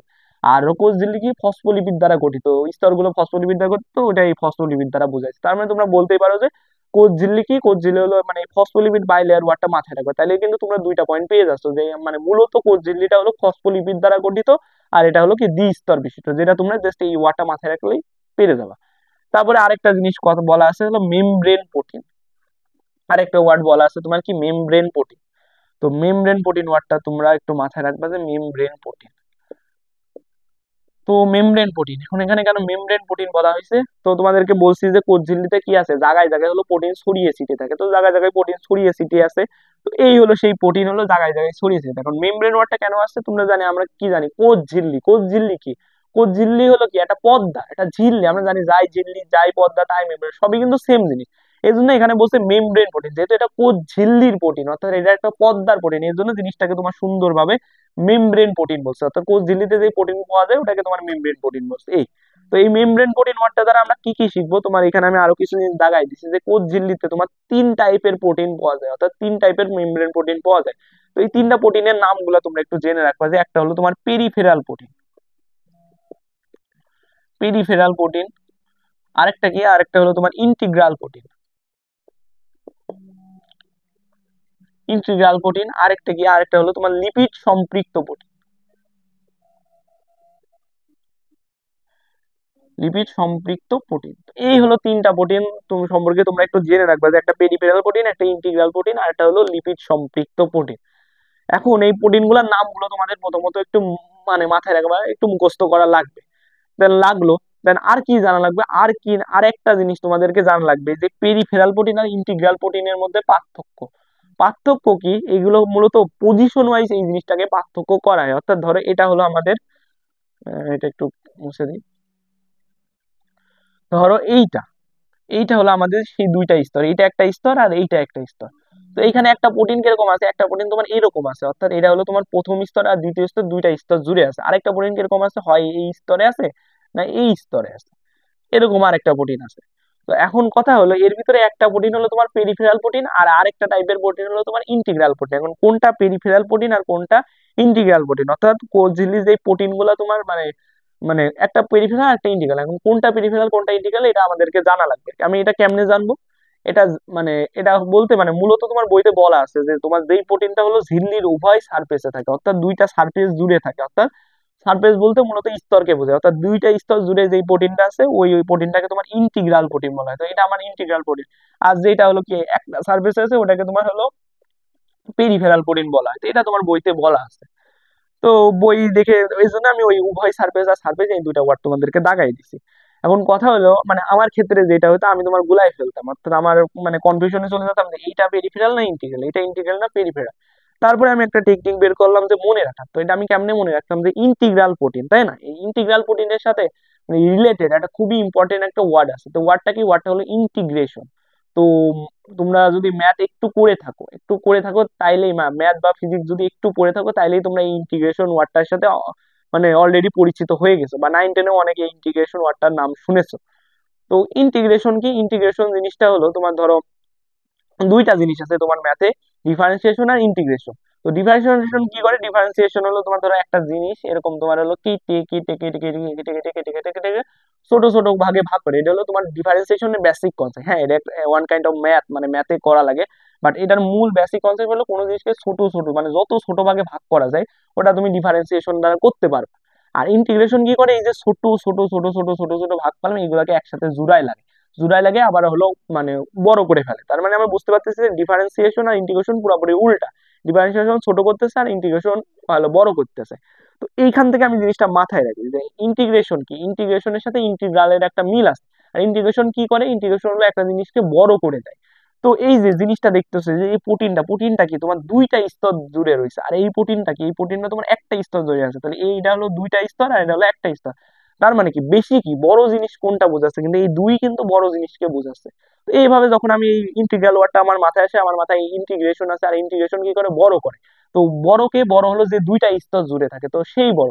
এইভাবে আমি মাথায় রাখি যে ইন্টিগ্রাল প্রোটিন হলো ঝিল্লির উভয় সারফেসে যেটা থাকে ওটা হলো ইন্টিগ্রাল প্রোটিন। তাহলে এমনি আমার মাথায় চলে আসে, তাহলে আর বাকি থাকতেছে কি পেরিফেরাল প্রোটিন। তো পেরিফেরাল প্রোটিন কি, তাহলে ও কি বলে এক স্তর জুড়ে থাকবে। এইভাবে আমি জিনিসটা মাথায় রাখি, তো তোমরা চাইলে মাথায় রাখতে পারো। আর এই দুইটা প্রোটিন গুলো এখন একটা আছে লিপিড সম্পৃক্ত, এটা এখানে এখানে বিভিন্ন জায়গায় থাকে, তো এটা ওইরকম মানে আলাদাভাবে মাথায় রাখা লাগবে না, জাস্ট নামটা মাথায় রাখবে এই। তো এতটুকু জাস্ট মাথায় রাখলে মোটামুটি তোমরা একটা ধারণা দিতে পারবা যে কোষঝিল্লির প্রোটিন সম্পর্কে দেন ফসফোলিপিড সম্পর্কে একটা ধারণা দিতে পারবা। তো বলছি যে তোমার কোষঝিল্লিতে তোমার প্রধানত এই দুইটা জিনিসই থাকে, ফ্লুইড মোজাইক মডেল থেকে আমরা প্রধানত এই দুইটা জিনিসই পাইছি। এখন কথা হলো যে কোষঝিল্লিতে যে শুধু তোমার এই যে ফসফোলিপিড আর হলো প্রোটিন থাকবে এরকম না, এইগুলা বাদেও আরো কয়েকটা জিনিস আছে, কিন্তু মেইনলি এই দুইটা জিনিস, অর্থাৎ কোষঝিল্লি তোমার 70 থেকে 80% এই ফসফোলিপিড আর প্রোটিনে কাভার করবে, আর বাকি 20% এইটা ওইটা মানে বিভিন্ন কিছু আছে। তো ওইগুলা সম্পর্কে তোমাদের অত জানা লাগবে না, দুইটা ওয়ার্ড তোমার বইতে আছে ওই দুইটা আলোচনা করতেছে। আর তাছাড়া তোমরা জানো যে মেইনলি তোমার এই ফসফোলিপিড আর প্রোটিন দ্বারাই গঠিত। তো এক্সট্রা দুইটা জিনিস কি, এক্সট্রা দুইটা জিনিসের ভিতরে একটা হলো তোমার কোলেস্টেরল, একটা হলো তোমার কোলেস্টেরল, আরেকটা কি, আরেকটা হলো তোমার হলো আরেকটা হলো তোমার হলো গ্লাইকোক্যালিক্স।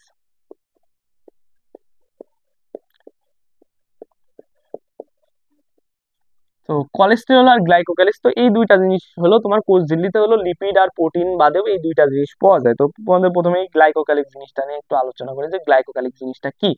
তো গ্লাইকোক্যালিক্স হলো এক ধরনের তোমার শর্করা জাতীয় পদার্থ, এটুকু একটু মাথায় রাখো, শর্করা জাতীয় পদার্থ।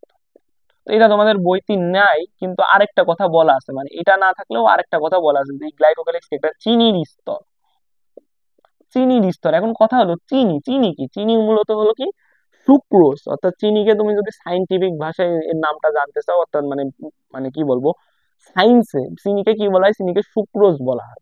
তো সুক্রোজ মূলত চিনি, আর সুক্রোজ কি, সুক্রোজ একটা শর্করা জাতীয় পদার্থ। এছাড়াও আমরা যে চিনিটা খাই ওই চিনিটা হলো কি একটা শর্করা জাতীয় পদার্থ।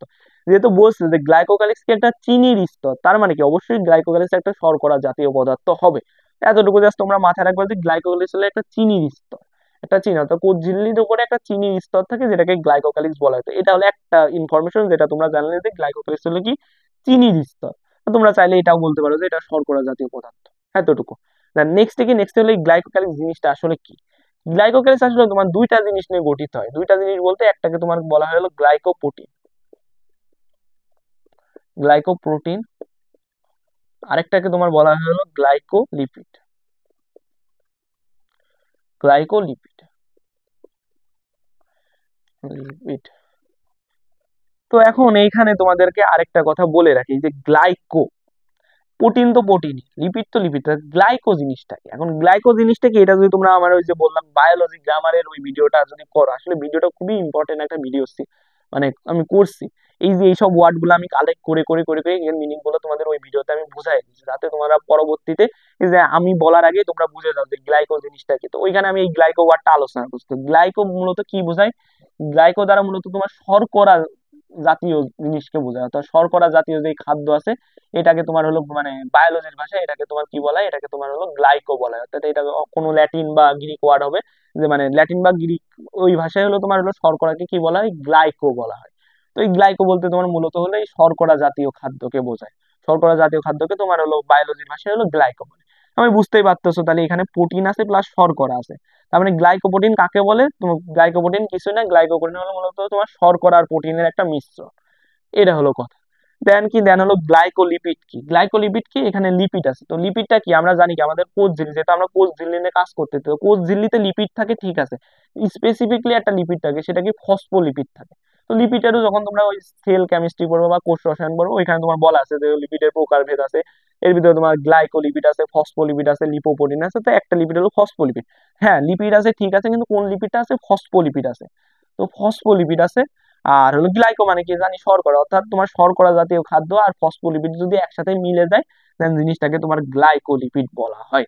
এই হলো তোমার গ্লাইকোপ্রোটিন, যেটা কি গ্লাইকোপ্রোটিন হলো প্রোটিনের সাথে শর্করা, আর গ্লাইকোলিপিড কি লিপিডের সাথে হলো শর্করা। এই এখন তুমি যদি এই গ্লাইকো, এই দুইটা গ্লাইকোলিপিড অর্থাৎ গ্লাইকোপ্রোটিন আর গ্লাইকোলিপিডকে যদি একসাথে মিক্স করো, তাহলে তুমি আরেকটা জিনিস পাবো, যেটাকে মূলত গ্লাইকোক্যালিক্স বলা হয়েছে। তো এখানে তোমার ম্যাক্সিমামই কি থাকে, শর্করা থাকে। হ্যাঁ লিপিড আর প্রোটিন দুইটাই আছে, বাট ম্যাক্সিমাম শর্করা থাকে, এর জন্য এটা একটা শর্করা জাতীয় পদার্থ। এই হলো জিনিস। তার মানে কি গ্লাইকোক্যালিক্স কি, গ্লাইকোক্যালিক্স হলো একটা চিনির স্তর। তো এর গঠনটা কিরকম হয়, এটা মূলত গ্লাইকোপ্রোটিন আর গ্লাইকোলিপিডের একটা মিশ্রণ। ওই জিনিসটা আমি তোমাদেরকে বইতে ওরকম লাগাই দিচ্ছি, জাস্ট ওয়ার্ড গুলা দেখাইছি যাতে তোমরা ইজিলি জিনিসটা ক্যাচ করতে পারো। এই মূলত তোমার গ্লাইকোক্যালিক্স।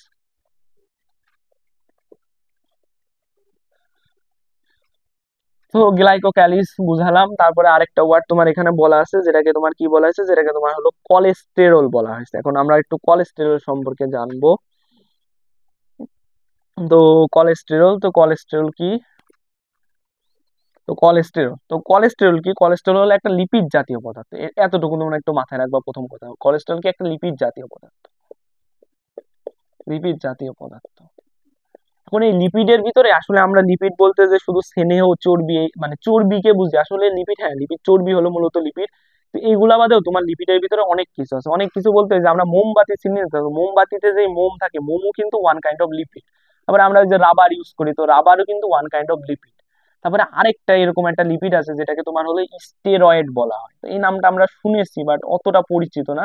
তোমরা জাস্ট মাথায় রাখবা যে এই স্টেরয়েড, এই স্টেরয়েড হলো হলো ওয়ান কাইন্ড অফ লিপিড। তাই স্টেরয়েড হলো ওয়ান কাইন্ড অফ লিপিড। এখন কথা হলো স্টেরয়েডের সাথে কোলেস্টেরলের সম্পর্ক কি। স্টেরয়েডের সাথে কোলেস্টেরলের সম্পর্ক হলো, স্টেরয়েডের একটা গঠন আছে, মাথায় রাখবা যে স্টেরয়েডের একটা গঠন আছে। এখন কথা হলো স্টেরয়েডের গঠনে যদি, মানে ধরো ওই যে কার্বন, অক্সিজেন, হাইড্রোজেন এইসব থাকে, অর্থাৎ লিপিডেও তোমার কার্বন, হাইড্রোজেন, অক্সিজেন এই তিনটা জিনিস নিয়ে তোমার মূলত লিপিড গঠিত। অর্থাৎ একটা লিপিড তোমার অলওয়েজ এই কার্বন, অক্সিজেন, হাইড্রোজেন এগুলো নিয়ে গঠিত হবে, জাস্ট হলো বিন্যাসটা একটু অন্যরকম হবে। এখন লিপিডে তোমার যদি এই যে স্টেরয়েড, তো স্টেরয়েডটা যেহেতু একটা লিপিড, এখানেও তুমি কার্বন, হাইড্রোজেন, অক্সিজেন পাবা। এখন সামহাউ ধরো এর এরকম ধরো বিভিন্ন হাতে এরকম হাইড্রোজেন আছে, হাইড্রোজেন আছে, হাইড্রোজেন আছে। এখন কোনো একটা হাতে এই হাইড্রোজেনটা সরে গেল, হাইড্রোজেনটা সরে যায়, ওখানে তোমার ওএইচ যুক্ত হলো। ওএইচ যুক্ত হলো, তখন এই স্টেরয়েডটা আর স্টেরয়েড থাকবে না, স্টেরয়েডের আর একটা নতুন নাম হবে, সেটাকে স্টেরল বলা হবে। স্টেরল বলে, অর্থাৎ তোমার হলো steroid one kind of lipid. এখন এই স্টেরয়েডে যদি নর্মালি স্টেরয়েডে ওইচ পাওয়া যায় না, অর্থাৎ ওইচ মূলক, মানে এই যে ও আর এইচ একসাথে, ও আর এইচ মানে ওইচ দুইটাই পাওয়া যায় স্টেরয়েডে, তুমি ওইচ পাবা, বাট ওইচ এই মূলকটা একসাথে পাবা না। একসাথে ওইচ তুমি স্টেরয়েডে কখনো পাবা না, বাট সামাও যদি স্টেরয়েডে তুমি ওইচটা অ্যাড করতে পারো, তাহলে কি হবে, তখন স্টেরয়েডটা আর স্টেরয়েড থাকবে না, ওটাকে তখন স্টেরল বলা হয়। তো স্টেরয়েড তোমার এক বা একাধিক ওইচ যুক্ত হলে তাহলে স্টেরয়েডকে স্টেরল বলা হয়। এখন এই স্টেরল আবার অনেক রকমের স্টেরল আছে, যেমন তোমার অর্গাস্টেরল আছে, তারপরে তোমার হলো আরো বিভিন্ন নাম আছে। তো এদের মধ্যে একটা স্টেরল হলো তোমার কোলেস্টেরল, অর্থাৎ কোলেস্টেরল কি, কোলেস্টেরল হলো one kind of sterol. Cholesterol কি, ওয়ান কাইন্ড অফ স্টেরল। তো এই জিনিসটা এর জন্যই তোমাদেরকে বোঝালাম যে এখানে বলা আছে যে এটি স্টেরয়েড। তো এটা স্টেরয়েড ঠিক আছে, বাট আরো যদি তুমি ভিতরে যাও, তাহলে এটা হলো স্টেরয়েডের ভিতরকার স্টেরল, অর্থাৎ স্টেরয়েডে ওইচ যুক্ত করলে এটা স্টেরল হয়। তো এই কোলেস্টেরল হলো মূলত স্টেরল। আর স্টেরলও অনেক টাইপের আছে, তার ভিতরে একটা হলো কোলেস্টেরল। তো বলতে পারো যে কোলেস্টেরল হলো একটা স্টেরয়েড জাতীয় পদার্থ বা স্টেরয়েড, অর্থাৎ এটা লিপিড জাতীয় পদার্থ, আরো ভিতরে ঢুকলে স্টেরয়েড, আরো ভিতরে ঢুকলে স্টেরল। এই হলো তোমার কোলেস্টেরল মূলত জিনিসটাকে তোমাদেরকে একটু বোঝালাম। তো এটা সম্পর্কে বিস্তারিত আলোচনা তোমরা কোষ রসায়নে পেয়ে যাবা। তো এখানে আর তেমন কিছু তোমার কোলেস্টেরল সম্পর্কে বলা নেই, জাস্ট এতটুকু মাথায় রাখবা যে এই কোলেস্টেরলটা তোমার উদ্ভিদের কোষ ঝিল্লিতেও পাওয়া যায়, প্রাণীর কোষ ঝিল্লিতেও পাওয়া যায়, বাট প্রাণীর কোষ ঝিল্লিতে কোলেস্টেরল বেশি পাওয়া যায়, অর্থাৎ প্রাণীতে বেশি পাওয়া যায়। কোলেস্টেরল প্রাণীতে তোমার বেশি পাওয়া যায়, অর্থাৎ এই যে কোলেস্টেরল জিনিসটা, এটা হলো উদ্ভিদের কোষ ঝিল্লিতেও তুমি পাবা, প্রাণীর কোষ ঝিল্লিতেও পাবা, প্রাণীতে এই কোলেস্টেরলটা প্রাণীর কোষ ঝিল্লিতে বেশি দেখা যায়। এই হলো মোটামুটি তোমার জিনিস। এখানে কোলেস্টেরল সম্পর্কে এতটুকু জানলে হচ্ছে, এই যে এত বিস্তারিত আলোচনা দিয়েছে, অত কিছু জেনে তোমার লাভ নেই। তুমি কোলেস্টেরল সম্পর্কে বিস্তারিত ওই কোষ রসায়ন অধ্যায়তে আছে, অনেক ইম্পর্টেন্ট জিনিসপত্র আছে, ওইখানে আমি তোমাকে আলোচনা করে দিব। এই হলো গেল তোমার কোলেস্টেরল। তো এখানে একটা লাইন আমি স্কিপ করছি, মানে আমার খেয়াল নাই বলতে, লাইনটা কি, লাইনটা হলো তোমার হলো মেমব্রেন প্রোটিনের কাজ। এই যে মেমব্রেন প্রোটিন এর একটা কাজ আমি তোমাদেরকে দাগাই দিচ্ছি, তো কাজটা তোমরা একটু মাথায় রাখো। প্রোটিনের কাজ, মেমব্রেন প্রোটিনের কাজ কি? মেমব্রেন প্রোটিনের কাজ বলতে আগে তোমরা একটু কোষ ঝিল্লির কাজটা বুঝো, যে কোষ ঝিল্লির কাজটা কি। কোষ ঝিল্লি মূলত কি করে জানো? কোষ ঝিল্লি করে হলো তোমার যে কোষের বাইরে যে বিভিন্ন পদার্থ আছে, ধরো পানি, তারপরে হলো খাদ্য, তারপরে বিভিন্ন আয়ন, অণু, এইগুলা আছে না, তো কোষ ঝিল্লি কি করে? কোষ ঝিল্লি হলো তোমার এই কোষের মধ্যে এই যে বাইরের পদার্থগুলা মানে এই যে আদান প্রদানের জিনিসটা কোষ ঝিল্লি নিয়ন্ত্রণ করে। কোষ ঝিল্লি কাউকে ঢুকায়, কাউকে বের করে, কারণ কি কোষ ঝিল্লিটা মূলত কি তোমার একটা বৈষম্য বেদ্য পর্দা দ্বারা গঠিত, তাই তো? কোষ ঝিল্লি যেহেতু তোমার একটা বৈষম্য বেদ্য পর্দা দ্বারা গঠিত, অর্থাৎ সে কাউকে ঢুকাবে, কাউকে বের করবে, কাউকে ঢুকতে দেবে না, এই কাজটা করবে। এটা হলো তোমার কোষ ঝিল্লির মেইন কাজ, অর্থাৎ কোষের সাথে মানে কোষের হলো মানে কি জিনিসপত্রের আদান প্রদান, এটা মূলত তোমার কোষ ঝিল্লি নিয়ন্ত্রণ করে। এখন কাহিনী কি, কাহিনী হলো যে এই যে কোষ ঝিল্লি, কোষ ঝিল্লি কি, কোষ ঝিল্লি হলো এরকম একটা দ্বিস্তরে একটা মেমব্রেন, যেটা মূলত তোমার ফসফোলিপিড দ্বারা গঠিত। এখন ফসফোলিপিডের তোমার জায়গায় জায়গায় এরকম প্রোটিন থাকে, এখানে প্রোটিন থাকে, এখানে প্রোটিন থাকে, এখানে প্রোটিন থাকে, এখানে প্রোটিন থাকে।